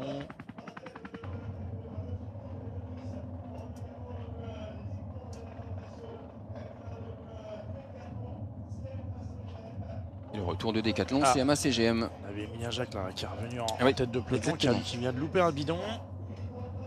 C'est pas évident. Ça aussi, hein. ça Là, s'apprend. roule vite. Ouais, ça s'apprend, mais même si ça s'apprend, hein, là, voilà, ça Ouais, y est, très très bien, parfait. Mais ça roule vite, hein, donc il faut vraiment, voilà, c'est un geste hyper technique. Ça roule vite, puis il y a de la fatigue hein, pour Emilien Jacquelin. Ça fait un moment qu'il roule à l'avant du peloton. Donc parfois, là, il peut manquer un peu de lucidité. Et puis, des fois, ça peut aussi être tout simplement la faute de l'assistant. S'il tient mal le bidon, qu'il ne le présente pas correctement.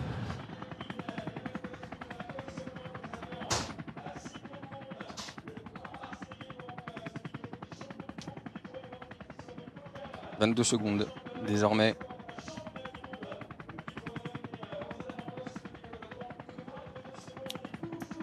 On a la confirmation du passage ou du troisième grimpeur du jour. C'est bien Jean-Louis Leny qui l'a franchi en tête. 4 points supplémentaires. Classement des meilleurs grimpeurs. Ça fait 12 donc pour Jean-Louis Leny. 6 pour Clément Davy. Et 3 pour Maximilien Juillard.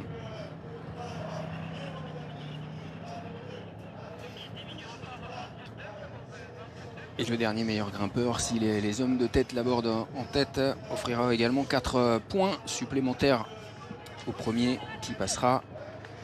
Donc demain, c'est Jean-Louis Leny qui portera le maillot de meilleur grimpeur de ce Tour du Limousin Périgord Nouvelle-Aquitaine. Et même si les 3 hommes de tête ne sont plus en tête d'ailleurs. Si le peloton revient, et ça va être une partie plus favorable au peloton.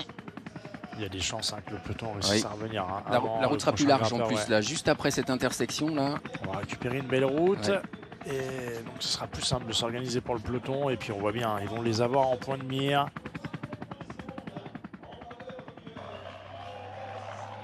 Allez, l'équipe CIC. Alors c'est comment la dénomination officielle? Parce que souvent je me trompe. Je vais la trouver. L'équipe de Nantes, CIC Pro Cycling Academy. Ouais, l'équipe nantaise. Allez, on poursuit son effort. Du côté de Clément Davy. Maximilien Juillard qui n'en peut plus. Jean-Louis Leny, lui, il a compris qu'il avait fait le job aussi. Après Jonas Pured pour le maillot de meilleur sprinter. Jean-Louis Leny s'est relevé également. Il aura le maillot de meilleur grimpeur. Clément Davy, il voudrait être le plus combatif du jour peut-être. Vous avez dit qu'il n'y avait pas de distinction sauf ce combiné. Donc, sauf le classement du combiné.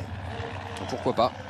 Pourquoi pas à voir. En tout cas, voilà, il a envie de jouer crânement sa chance. Il tente d'y aller seul et je pense qu'il a raison hein, parce qu'on voit bien que c'est lui le plus frais de l'échappée là, juste sur cette attaque. Il a distancé ses 2 compagnons d'échappée. Donc on peut tout à fait espérer, envisager qu'il aille plus vite tout seul hein, que quand ils étaient tous les 3. Jean-Louis Leny repris, Maximilien Juillard qui est repris dans un instant. Voilà exactement, voici l'image. Et donc Clément Davy qui poursuit son épopée en tête. À moins de 20 km de l'arrivée de cette première étape. Et c'est toujours la CIC Pro Cycling Academy hein, qui roule en tête de peloton. On a Axel Mario dans cette équipe hein, pour jouer l'étape, pour jouer le classement général. Un coureur qui passe bien les bosses, hein. Un coureur endurant, résistant, qui aime bien ce type de parcours. On l'a vu au cours de la Polynormande, Axel Mario tenter de sortir du peloton pour rejoindre les échappés.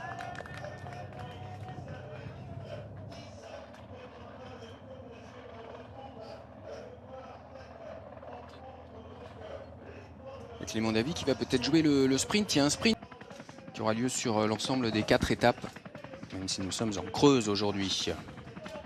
Sprint trophée.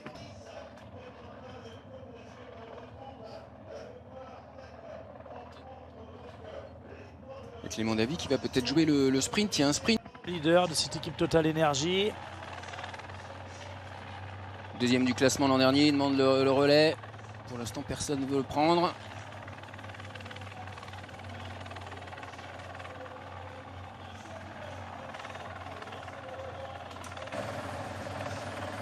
Oula, c'est Baptiste Westrofer, ça, non? Ouais. Oui. Baptiste Westrofer à l'arrière. Il a dit qu'il n'avait pas de jambes, qui sortait malade du Tour de France. C'était compliqué pour lui. Alors, il faut finir ces 16 km comme ça, tranquille à l'arrière. Ça sert à rien d'insister, il y aura des jours meilleurs. Coureur de la formation Powells, Sauce qui mène le peloton désormais avec un coureur Astana. C'est l'équipe développement d'Astana présente sur ce Tour du Limousin. Là, on est sur la partie la plus roulante de ce début de circuit final. Et les coureurs qui prendront dans quelques kilomètres à droite. Travail fini pour Émilien Jacquelin. Ouais, il a perdu du sel, Émilien Jacquelin. On voit son maillot tout blanc. Il a beaucoup travaillé aujourd'hui. En compagnie de Camille Charret qu'on avait vu dans sa roue également tout à l'heure. Baptiste Berger pour la formation Vélo Club Villefranche-Beaujolais, également lâché de ce peloton. Ah, ça temporise. Sur cette partie montante, c'est un faux plat montant. Les coureurs vont ensuite redescendre un peu et tourner sur la droite pour retrouver une nouvelle attaque en tête de peloton. Pour retrouver une petite route qui mènera jusqu'au dernier meilleur grimpeur du jour. Allez, accélération encore en tête de peloton.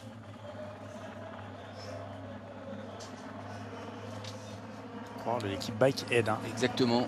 Qui essaye de sortir. Équipe qu'on a déjà vu avec Jonas Pured en tête de course en début de cette première étape. Formation Saint-Michel, préférence au Maubert 93, bien placé toujours avec un coureur.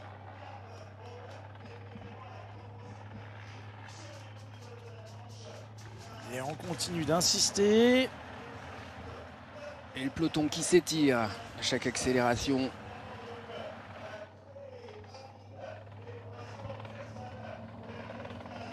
Toujours la formation CIC Pro Cycling Academy. Présente devant. Allez, ça temporise un peu là.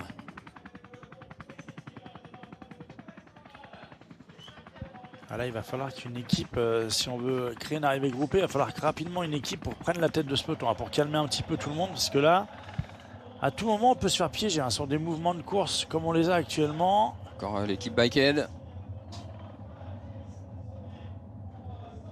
L'équipe Décathlon CMA CGM au marquage. Ouais, pour l'instant, cette équipe Décathlon CMA CGM, elle va juste chercher les courants. Oui. Pas d'attaque. Elle était surprise tout à l'heure sur l'accélération de Rémi Cavagna. Cette fois-ci, elle est bien placée pour contrôler. Bien placée à l'avant, mais on sent cette équipe dans une position défensive. On fait juste ce qu'il faut pour aller, pour que tout le monde soit ensemble. Arriver 15 km.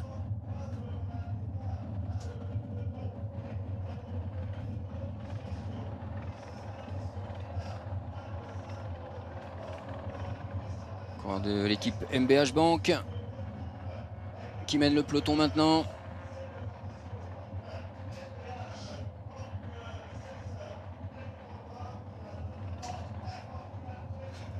Toujours sur une bonne route, large. Moins de 15 km de l'arrivée pour les coureurs.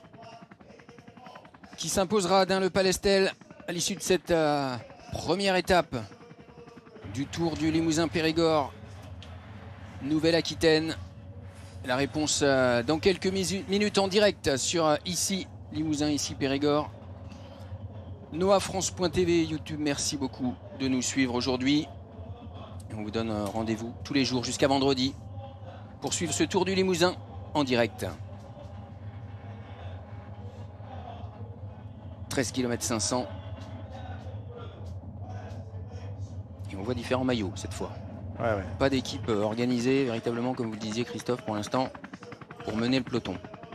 Dans une partie descendante, là ça va extrêmement vite. On a vu, ça doit rouler, on doit être au moins à 70-80 km/h. Là, on voyait les coureurs en survélocité.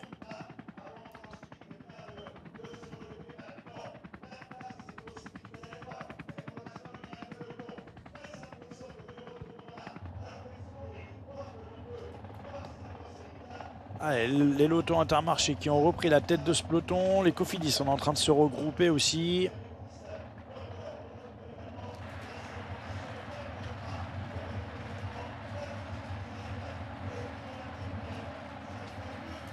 Denis nous demande quels sont les braquets utilisés par les coureurs aujourd'hui. Denis de Panazol, où avait lieu le départ l'année dernière. Au niveau des plateaux, maintenant, on voit très régulièrement 55, 56 dents. Hein. Ça, c'est... Je pense pas qu'on ait mis plus gros aujourd'hui. On peut mettre plus gros sur des étapes de sprint, mais quand l'arrivée est pleine... Ah, attention, Ewan Kostiu qui a un petit problème. Qu'est-ce qu'il... Ah oui, il est crevé de la roue avant. Crevaison roue avant pour Ewan Kostiu. Je pense qu'on va changer le vélo. Ça ira beaucoup plus vite que de changer la roue avant. Ouais, il ne faut pas perdre de temps. 12 km de l'arrivée pour changer. Allez, attention, parce que la roue avant, là, quand ça va vite comme ça, en plus, là, il va y avoir un virage à droite. S'il fait bien, il déclipse. Pour s'arrêter. Allez, c'est passé, ouais, puis il veut s'arrêter le plus tard possible. Hein. On essaie vraiment d'attendre que sa voiture soit juste derrière, pour perdre le moins de temps. On a un équipier qui va l'attendre.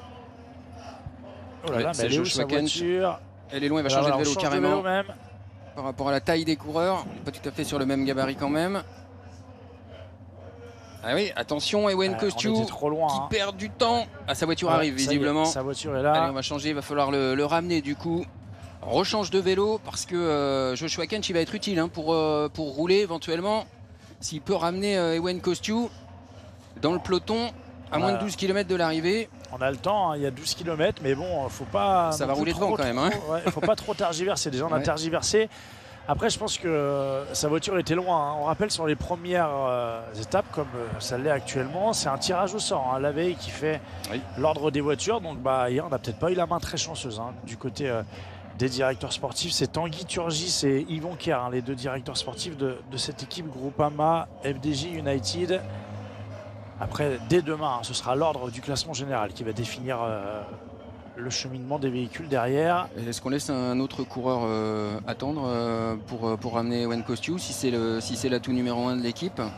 Est-ce qu'on fait faire descendre un coureur pour le ramener dans le peloton? Je pense que ça sert à rien. Christophe, non? Je pense que ça sert à rien parce qu'on voit bien déjà c'est en train de temporiser et puis faire descendre 2-3 coureurs dans les voitures derrière. En fait, ça, quand on n'a que le coureur qui a un ennui mécanique, on peut penser que les commissaires ne vont pas faire barrage. Par contre, s'il commence à y avoir 3-4 coureurs qui commencent à se laisser distancer pour aller l'aider, là on va se retrouver avec des commissaires qui peuvent tout à fait faire barrage. Donc je pense qu'on est mieux à essayer de se débrouiller à 2 dans l'aspiration des voitures plutôt qu'à 3-4. En plus on peut se gêner. Voilà, je pense qu'il faut l'attendre. 2 au mieux, voilà. Ça suffit. Et après on met 1 ou 2 coureurs en attente à l'arrière du peloton, vraiment pour que dès qu'il soit rentré, pour lui faire de la place et venir le replacer dans les premières positions du peloton. Mais franchement là, pour moi, c'est pas très utile de faire descendre un 2e ou un 3e coureur. En plus, la chance qu'on a là du côté d'Ewan Kostiu, même si on est dans une partie où ça roule quand même toujours vite. Mais on voit que ça temporise, ça n'attaque plus. Regardez là-bas au fond, on voit la file des voitures. Donc toutes les voitures sont là. On n'a pas fait de barrage, donc il va pouvoir bénéficier de l'aspiration. Et ça, c'est logique, c'est accepté par le peloton, c'est accepté par les commissaires. Quand on a un ennui mécanique, on ne fait pas barrage normalement. 1 km 200 du prochain et dernier meilleur grimpeur du jour. Est-ce qu'Ewan Kostiu pourra rentrer avant dans le peloton? On va suivre ça, le tenant du titre. Tant qu'on reste sur une configuration comme ça au niveau du peloton, il va rentrer. C'est bien, oui. Pour lui, c'est parfait. On retrouve du coup, vous l'avez vu lorsqu'il s'est arrêté, une petite route. Petite route pour aller chercher cette côte de Naya. 3,28%. On est à 3 km là, on vient de passer le panneau MG 3 km. Et la côte de Naya, dernière difficulté du jour.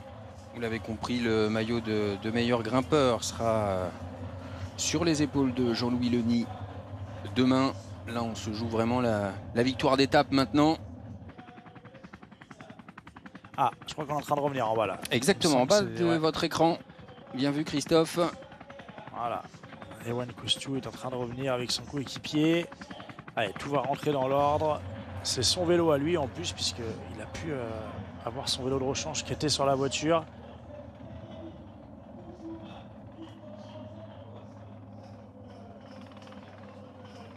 Bon, c'est mieux, Christophe, pour la course, de voir le retour d'Ewan Kostiu. L'incident mécanique dans les 3 derniers kilomètres permet aux coureurs qu'il l'a subi, de rentrer bien au classement général avec le même temps que le groupe dans lequel il appartenait au moment de son problème. Évidemment, à 12 km, c'est pas le cas. Donc il fallait absolument rentrer dans le peloton pour Ewen Kosciu, ne pas perdre de temps. Un bidon au passage, et le voilà de retour. Comme il a changé de vélo, hein, il avait plus de bidon sur son vélo. On lui a laissé, ça a été demandé au commissaire, hein, je pense, on lui a laissé prendre un bidon. Bon, maintenant, il faut venir se replacer dans les premières positions. Là, on est dans le grimpeur, le dernier. Le sommet sera à 8 km 900 de l'arrivée. Même si on l'a dit, hein, les pourcentages ne sont pas très importants. On est à entre 3 et 4%. Mais malgré tout, c'est quand même mieux hein, d'essayer de venir se repositionner à l'avant. On va encore avoir quelques passages comme ça sur des petites routes. Voilà, éviter de prendre des cassures ou même, hein, ça peut arriver, hein, à un moment donné, des coureurs qui partent à la faute. Voilà, on se retrouverait coincés derrière. Donc il faut essayer de faire l'effort rapidement pour venir se replacer dans les premières positions.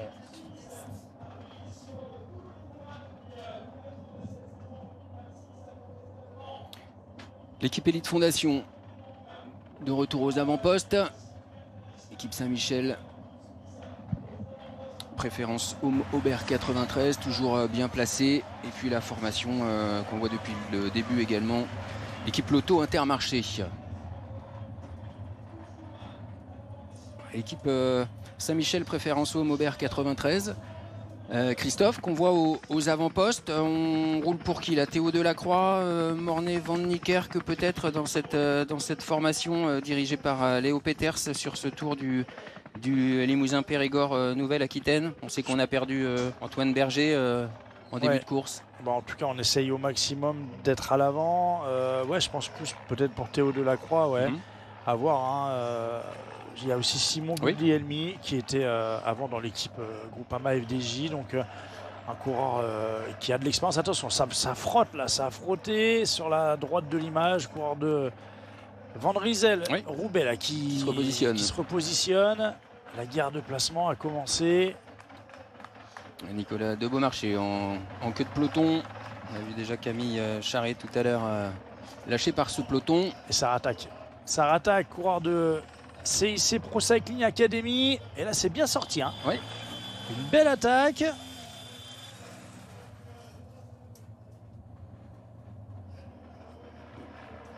C'est Maël Guégan peut-être à l'avant. Pas sûr. Pas sûr, ouais. J'ai l'impression... non, j'avoue que je sais pas.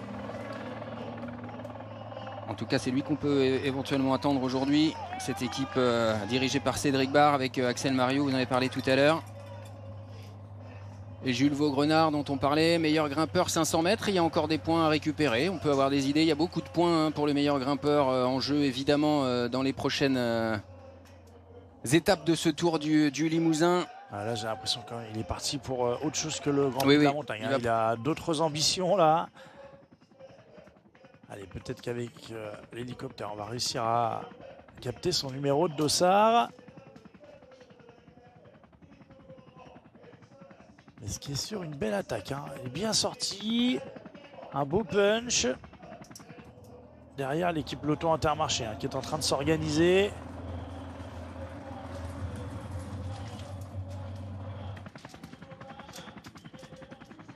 Allez, passage au sommet, il reste 8 km. Ah mais non, il reste moins que ça, il reste 6 km 500.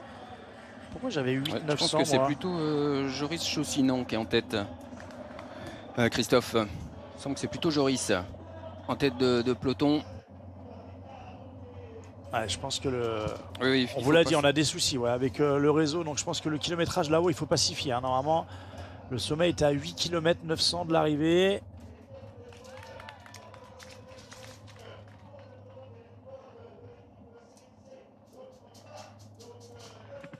Non, il a du mal à creuser. Hein. Il est bien sorti sur le moment dans la bosse. Et puis là, c'est normal. Hein. On est sur ce plateau. On va reprendre une partie un peu descendante. On a du mal à résister. Mais en tout cas, beau mouvement. Hein. Ça montre une belle ambition de cette équipe. C'est pas la première fois qu'on les voit à l'avant sur cette première étape. Allez, c'est pas grave. On réessayera demain.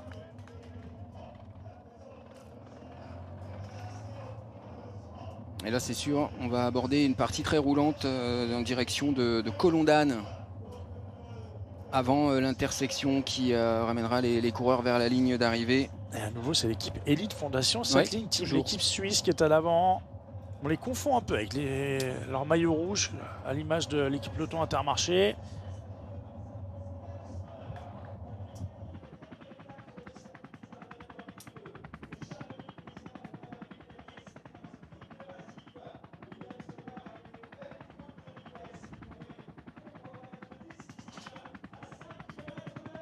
« 5 km de l'arrivée. La descente vers Oui, c'est ça, Colondane. on a le panneau Exactement. sur le côté. Donc, Non, c'est bon, c'est juste. On a retrouvé le bon kilométrage. Merci. Et on va suivre ce final avec un peloton groupé. Attention, elle est un peu dangereuse cette descente. Il faut vraiment prendre la bonne route sur la gauche. Voilà. Dans Colondane. et donc, vous aviez raison, c'était Joris Chaussinant. Ouais, il me semble Parce avoir qu'il est reconnu sa passé barbe. en tête du Grand Prix de la Montagne. Donc il a pris les points. Sait-on jamais C'est ça. pour les jours à venir.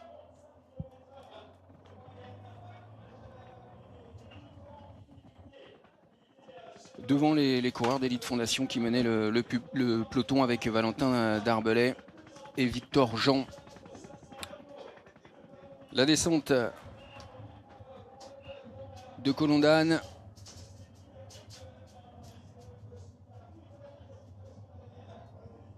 La bifurcation et bientôt les 4 derniers kilomètres. Ça va être assez simple les 4 derniers kilomètres. C'est sur la même route, c'est toujours tout droit. Direction d'Ain-le-Palestel. Ça y est, on y est. Exactement, et là maintenant on va voir l'organisation des équipes qui va réussir à placer au mieux son sprinter. Avec, bien vous ne l'avez pas dit, votre favori d'ailleurs, Christophe Riblon aujourd'hui. Ah oui. Vous attendez les derniers kilomètres, donc donnez-nous votre sprinter. Allez, je vais aller du côté de mon ancienne équipe. Je vais dire Noah Isidore pour aujourd'hui. Noah Isidore, ok. On vous rappelle ici, cette arrivée à Dain-le-Palestel, Mats Pedersen s'était imposé sur une étape de Paris-Nice. Ça vous donne un petit peu le profil de coureur qui peut s'imposer. L'ancien champion du monde et ancien vainqueur du Tour Poitou-Charentes en 2017. Le dernier kilomètre, il est en faux plat montant. On va Oui. voir un bon faux plat montant. Ça monte bien à 3-4% sur le final. Ouais, final très intéressant, large en plus. Surtout ne pas sortir trop tôt. Allez, l'équipe Peloton Intermarché, l'équipe Décathlon CMA CGM, on est en train de se mettre en place. Mathis Grisel, Milan Menten pour la formation Lotto Intermarché pour cette victoire ici à Dain-le-Palestel éventuellement. Ouais. Vous l'avez dit, Noah Isidore très pour bonne l'équipe carte, ouais. Décathlon CMA CGM. Du côté de la Cofidis, Aram Bourreau, Hugo Page aussi. Oui. Ah oui, on les a vus sur la Poly normande. Ils ont les jambes. Total Énergie, Alexandre Delettre.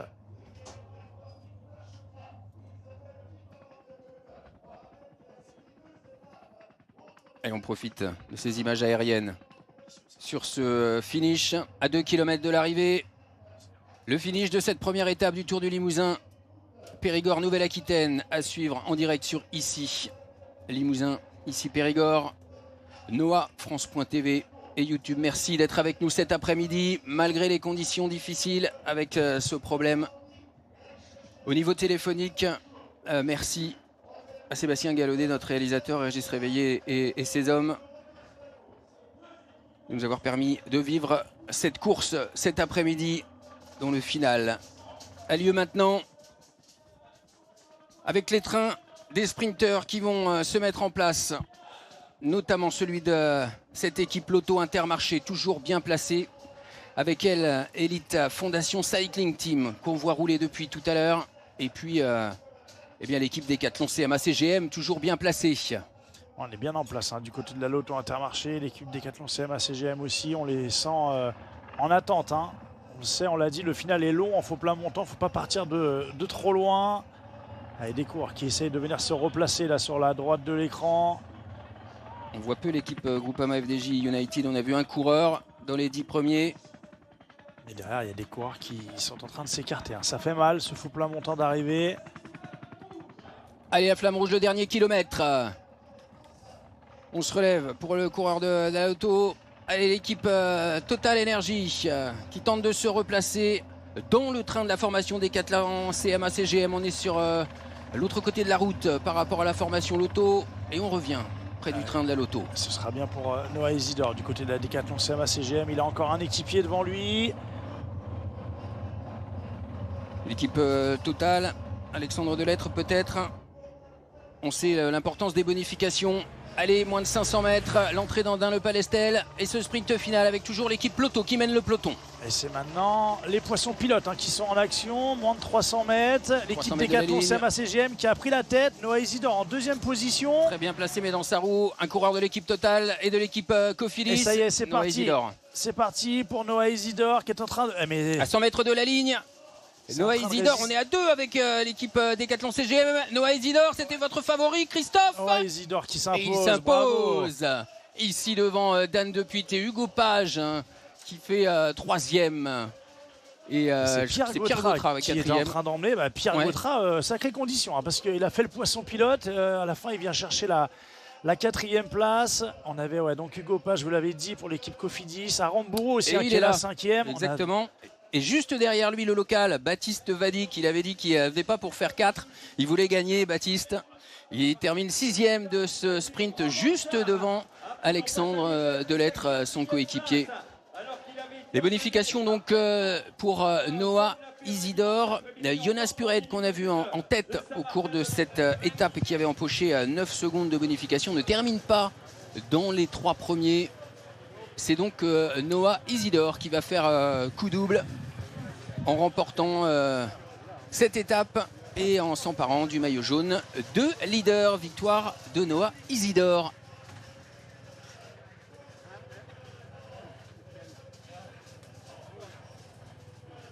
Et c'est Simon Guglielmi qui, vous le citiez tout à l'heure, qui est le mieux placé pour la formation Saint-Michel préférence Homme-Aubert 93. Simon Guglielmi qui termine 8e. Allez, la joie de la formation et des supporters. Regardez les maillots, les t-shirts. Supporters de Noah Isidore. Et vous avez vu le coup de pistolet, le coup de feu à l'arrivée. Bravo, chapeau. Vous avez annoncé. Oui, bravo. Bien mené. Ils ont roulé toute la journée avec Émilien Jacquelin pour contrôler l'échappée. Ils ont failli se faire surprendre. Oh Noah Isidore. Ils ont failli se faire surprendre sur l'accélération de Rémi Cavagna. Ouais. Ils n'étaient plus vraiment dans les roues. Et finalement, ils sont revenus. Et vous avez Antoine vu... Lotte là, qui est venu féliciter. Exactement. Et ouais, il n'y a pas une photo. Pierre Gautra très très fort. Parce que regardez, on est encore à 300 mètres. C'est lui qui fait le poisson pilote. Je l'ai dit, c'était en faux plat montant d'arrivée. On a même le sentiment sur cette image à moins de 100 mètres de la ligne. Et qui peut gagner. Que Noah Isidore a du mal à doubler Pierre Gautra. Bon, finalement, Pierre Gautra terminera 4e. Et c'est Dan Depuy qui vient faire 2e, le coureur de Baloise vers Sekeringen. Et la joie du vainqueur du jour, Noah Isidore de la formation Décathlon CMA CGM Team qui s'impose, le Troyen. 4e déjà de la Polynormande dimanche, Noah Isidore. Il est en forme. Il est en forme, Noah. Il y a une 3e place aussi aux boucles de la Mayenne derrière Benoît Cosnefroy et Thibaut Gruel. Et puis surtout, une 2e place, c'était au Tour de l'Ain, derrière Markel Bellocchi. Champion de France sur route espoir 2024 qui s'impose ici à Dun-le-Palestel à l'issue de cette première étape de ce Tour du Limousin. Plus de 170 km au programme aujourd'hui, au départ de la Haute-Vienne, de Vérac précisément, à 12h30. Et à l'issue de ces 174 km 600.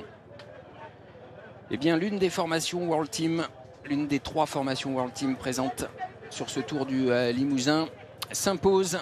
L'équipe Décathlon CMA CGM avec Noah Isidore. On a eu, Christophe, une course assez classique avec une échappée de 5 coureurs au départ, puis réduite à 4 d'abord, avec bien l'Estonien Jonas Pured qui a joué les bonifications, qui a obtenu 9 secondes de bonification et les points du maillot du meilleur sprinter en faisant carton plein lors des 3 sprints. Il s'est relevé ensuite et puis on a donc eu ce trio de coureurs tricolores à l'image de Maximilien Juillard, de Jean-Louis Leny et de Clément Davy qui se sont retrouvés tous les 3 en tête pour se disputer les 3 meilleurs grimpeurs, les 3 premiers meilleurs grimpeurs de la journée à l'avantage de Jean-Louis Leny. Ouais, et derrière, c'est les grosses formations de ce peloton, hein. L'équipe Cofidis, l'équipe Peloton Intermarché, la Décathlon CMA CGM, avec notamment Émilien Jacquelin qui ont contrôlé cette échappée, qui ont fait la très grosse partie du travail. Voilà, on voit Émilien Jacquelin qui roule à l'avant devant l'équipe Cofidis. À l'avant, on va à un moment donné se départager aussi. Il va y avoir une attaque notamment de Clément Davy qui va choisir de s'isoler. Pour l'instant, on reste encore à 3. On essaye d'allier ses forces pour résister au retour du peloton. Et voilà l'attaque de Clément Davy dans une des dernières ascensions du jour. Ensuite, on a eu Rémi Cavagna dans le peloton, une fois que tout le monde a été repris, qui a tenté un petit peu de faire exploser ce peloton. Voilà, c'est le moment Clément où on revient Davy sur qui Clément remporte Davy. le sprint Trophée Corrèze au passage. Voilà, ça lui fera une petite récompense, l'occasion de Exactement. venir sur le podium. Baptiste Westhofer qui nous a dit qu'il était malade. Effectivement, on voit bien sur ces images que c'était compliqué aujourd'hui, mais bon, il y aura des jours meilleurs pour Baptiste. Sur le final, on a eu l'attaque notamment de Joris Chaussinan aussi dans la dernière ascension à 8-9 km de l'arrivée. Des points pour le classement du meilleur grimpeur pour lui. Il sera repris. Et puis ensuite, on a eu ce sprint royal avec le faux plat montant. Allez, on va écouter la réaction de Noah Isidore au micro de Fabrice Bidot sur la ligne d'arrivée. C'est à vous, Fabrice. Très très difficile ce sprint final avec ce faux plat montant. Ouais, carrément. Une journée quand même assez difficile, très usante. Je savais que ça pouvait me convenir.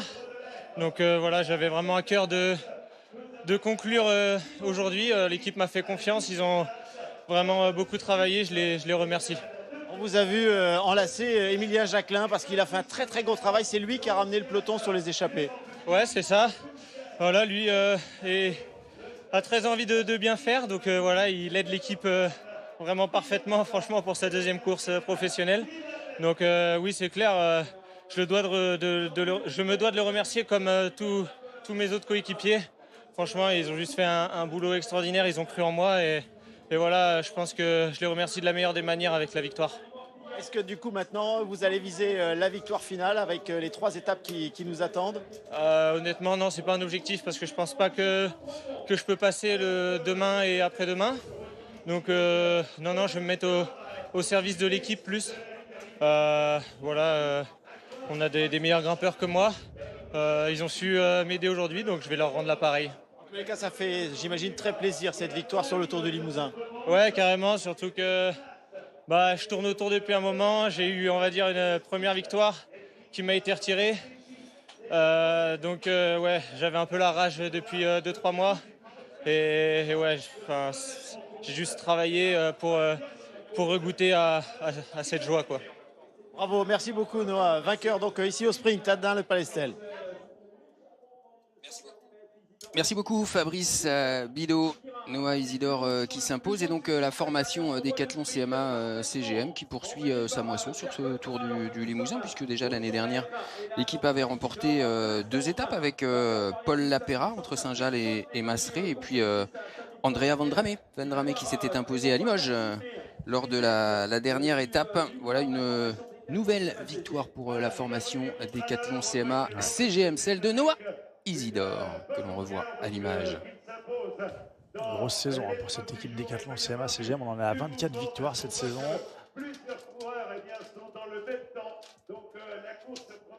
La joie du team. Avec 24 victoires, c'est énorme. Ils sont présents sur tous les terrains. On les a vus maintenant, même au niveau du sprint, ce qui pouvait leur faire défaut par le passé. On a corrigé ça notamment avec Olaf Koy, qui a remporté une étape sur le Tour de France. La pépite, Paul Sexas, 4e du Tour, à qui on promet le plus beau, le plus bel avenir. Donc cette équipe Décathlon CMA CGM qui s'affirme au niveau des des plus grosses structures mondiales. Il y a même une 25e victoire, mais qui a été retirée. Il nous en a parlé, Noah Isidore, c'était sur la route d'Occitanie. Il avait été déclassé au profit de Renan Auger. Allez, on regarde encore ce final et on retrouve en même temps Fabrice Bidot avec Jean-Louis Leny qu'on a vu à l'avant et qui va revêtir un beau maillot. Oui, Jean-Louis Leny est avec nous en direct. Jean-Louis, donc vous allez prendre le maillot de meilleur grimpeur après ce très très gros travail que vous avez fait aux avant-postes toute cette journée. Ouais, bah, c'était l'objectif de la journée d'être à l'avant. Il y avait moi et Florentin de désigner, j'étais vraiment motivé comme souvent pour prendre l'échappée. Et avec Clément Davy, on se connaît bien et Maximilien aussi. Donc bon, on a vite discuté, j'ai gagné le premier sprint. Après avec Clément, on a discuté pour pas se la faire à la pédale et plus s'entendre pour aller le plus loin possible aussi pour l'échapper. Et vous avez mis votre équipe en avant sur ce Tour du Limousin. C'est aussi pour vous cette épreuve l'occasion de montrer votre équipe. Oui, c'est ça, on va dire qu'on est les petits poussets de la course, donc c'est toujours bien de se montrer. Et bah, pour nous, c'est la grosse course de l'année, donc il faut profiter de l'événement et savourer un maximum. Avec les étapes qui arrivent et le dénivelé important demain, notamment sur la fin de l'étape autour de la Noaille et puis le Sucomé jeudi, ça va être difficile de conserver ce maillot. Oui, bah, je pense que ça va être. Faudra bien calculer ses efforts pour être dans l'échappée. Après, ça va jouer à la pédale, je pense, de toute façon. Et souvent, les grimpeurs sont en fin d'étape, donc ouais, c'est sûr que ça va pas être facile de le garder, mais on va tout faire pour et on verra. Bravo, félicitations pour ce maillot de meilleur grimpeur sur cette première étape. Merci, Fabrice. Et félicitations à Jean-Louis Leny, meilleur grimpeur de ce Tour du Limousin Périgord Nouvelle-Aquitaine après cette première étape disputée entre Haute-Vienne et Creuse. Demain, direction la Dordogne, avec des routes encore plus vallonnées, avec des pourcentages encore un petit peu plus difficiles pour ceux qui visent ce maillot de meilleur grimpeur. Il faudra ressortir s'ils veulent le garder. Le classement de l'étape, tous les coureurs dans le même temps. Noah Isidore donc devant Dan Lepuit. Hugo Page prend la 3e place devant Pierre Gauthera qui a mené le sprint de Noah Isidore. Vous voyez la 5e place d'Alex Arambourou, l'ancien vainqueur du Tour du Limousin. Bien placé, mais pas de bonif, seulement pour les 3 premiers. Baptiste Valic, le Creusois, 6e, devant Alexandre Delettre, 2e l'an dernier. Simon Guglielmi pour l'équipe Saint-Michel, préférence au Maubert 93 et 8e, juste devant Tom Donnen-Wirth, le coureur de Groupama, FDJ United. Et puis c'est Mathis Lebert de Total Energy qui complète le top 10 de cette première étape de ce Tour du Limousin. Étape difficile, je le disais, Christophe, demain entre Salignac-Évigues et Lannoy. On change de département, on part en Dordogne, le Périgord noir jusqu'au Périgord vert. On sera du côté de l'est de ce département de la Dordogne demain pour une course qui promet avec des grimpeurs, là encore, plutôt sur la fin du parcours qu'on suivra évidemment en direct. Ça va être intéressant. Ouais, on aura 4 ascensions demain, 3 de 2e catégorie et une côte de 3e catégorie dans les 25 derniers kilomètres. Donc les 25 derniers kilomètres, ça va être des montagnes russes. Il n'y aura pas de plat. Et l'arrivée est dans à nouveau demain dans un bon faux plat montant. Donc à voir, mais oui, demain, si on a des attaques comme on les a eu aujourd'hui sur le final, il va certainement y avoir des écarts. Aujourd'hui, on est arrivé groupé, il y avait une belle route à la fin, c'était plat sur les tout derniers kilomètres. Demain, on risque déjà, on va changer de braquet, parce que ce sera beaucoup plus montagneux. Et en plus de ça, on risque demain d'avoir déjà des premiers écarts au classement général. Et puis, puisqu'on voit une vue d'hélicoptère, on vous promet demain de beaux paysages. D'abord, on découvrira le château de Hautefort. Et puis ensuite, puisque vous en parliez de ce final tortueux, on découvrira les gorges de l'Auvézère. Et il paraît que c'est magnifique. On va reconnaître le circuit, évidemment, demain. Christophe, on vous en parlera en début de retransmission. Ces gorges de l'Auvézère.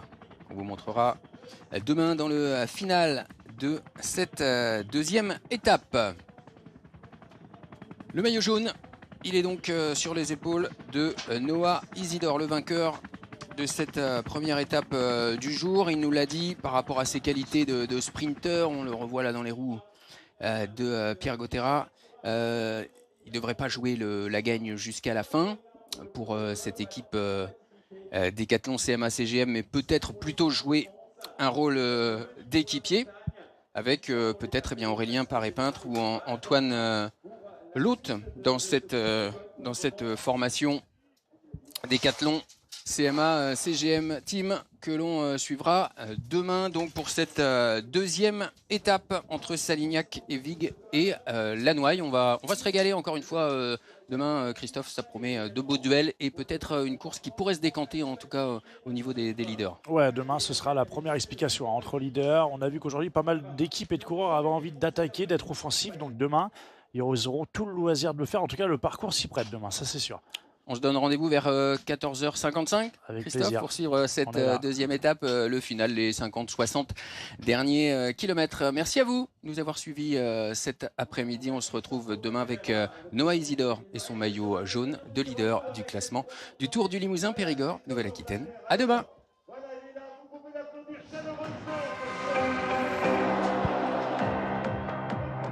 Comme il est heureux, comme il est rayonnant, avec bien mes côtés. Donc on peut dire qu'aujourd'hui, la course a été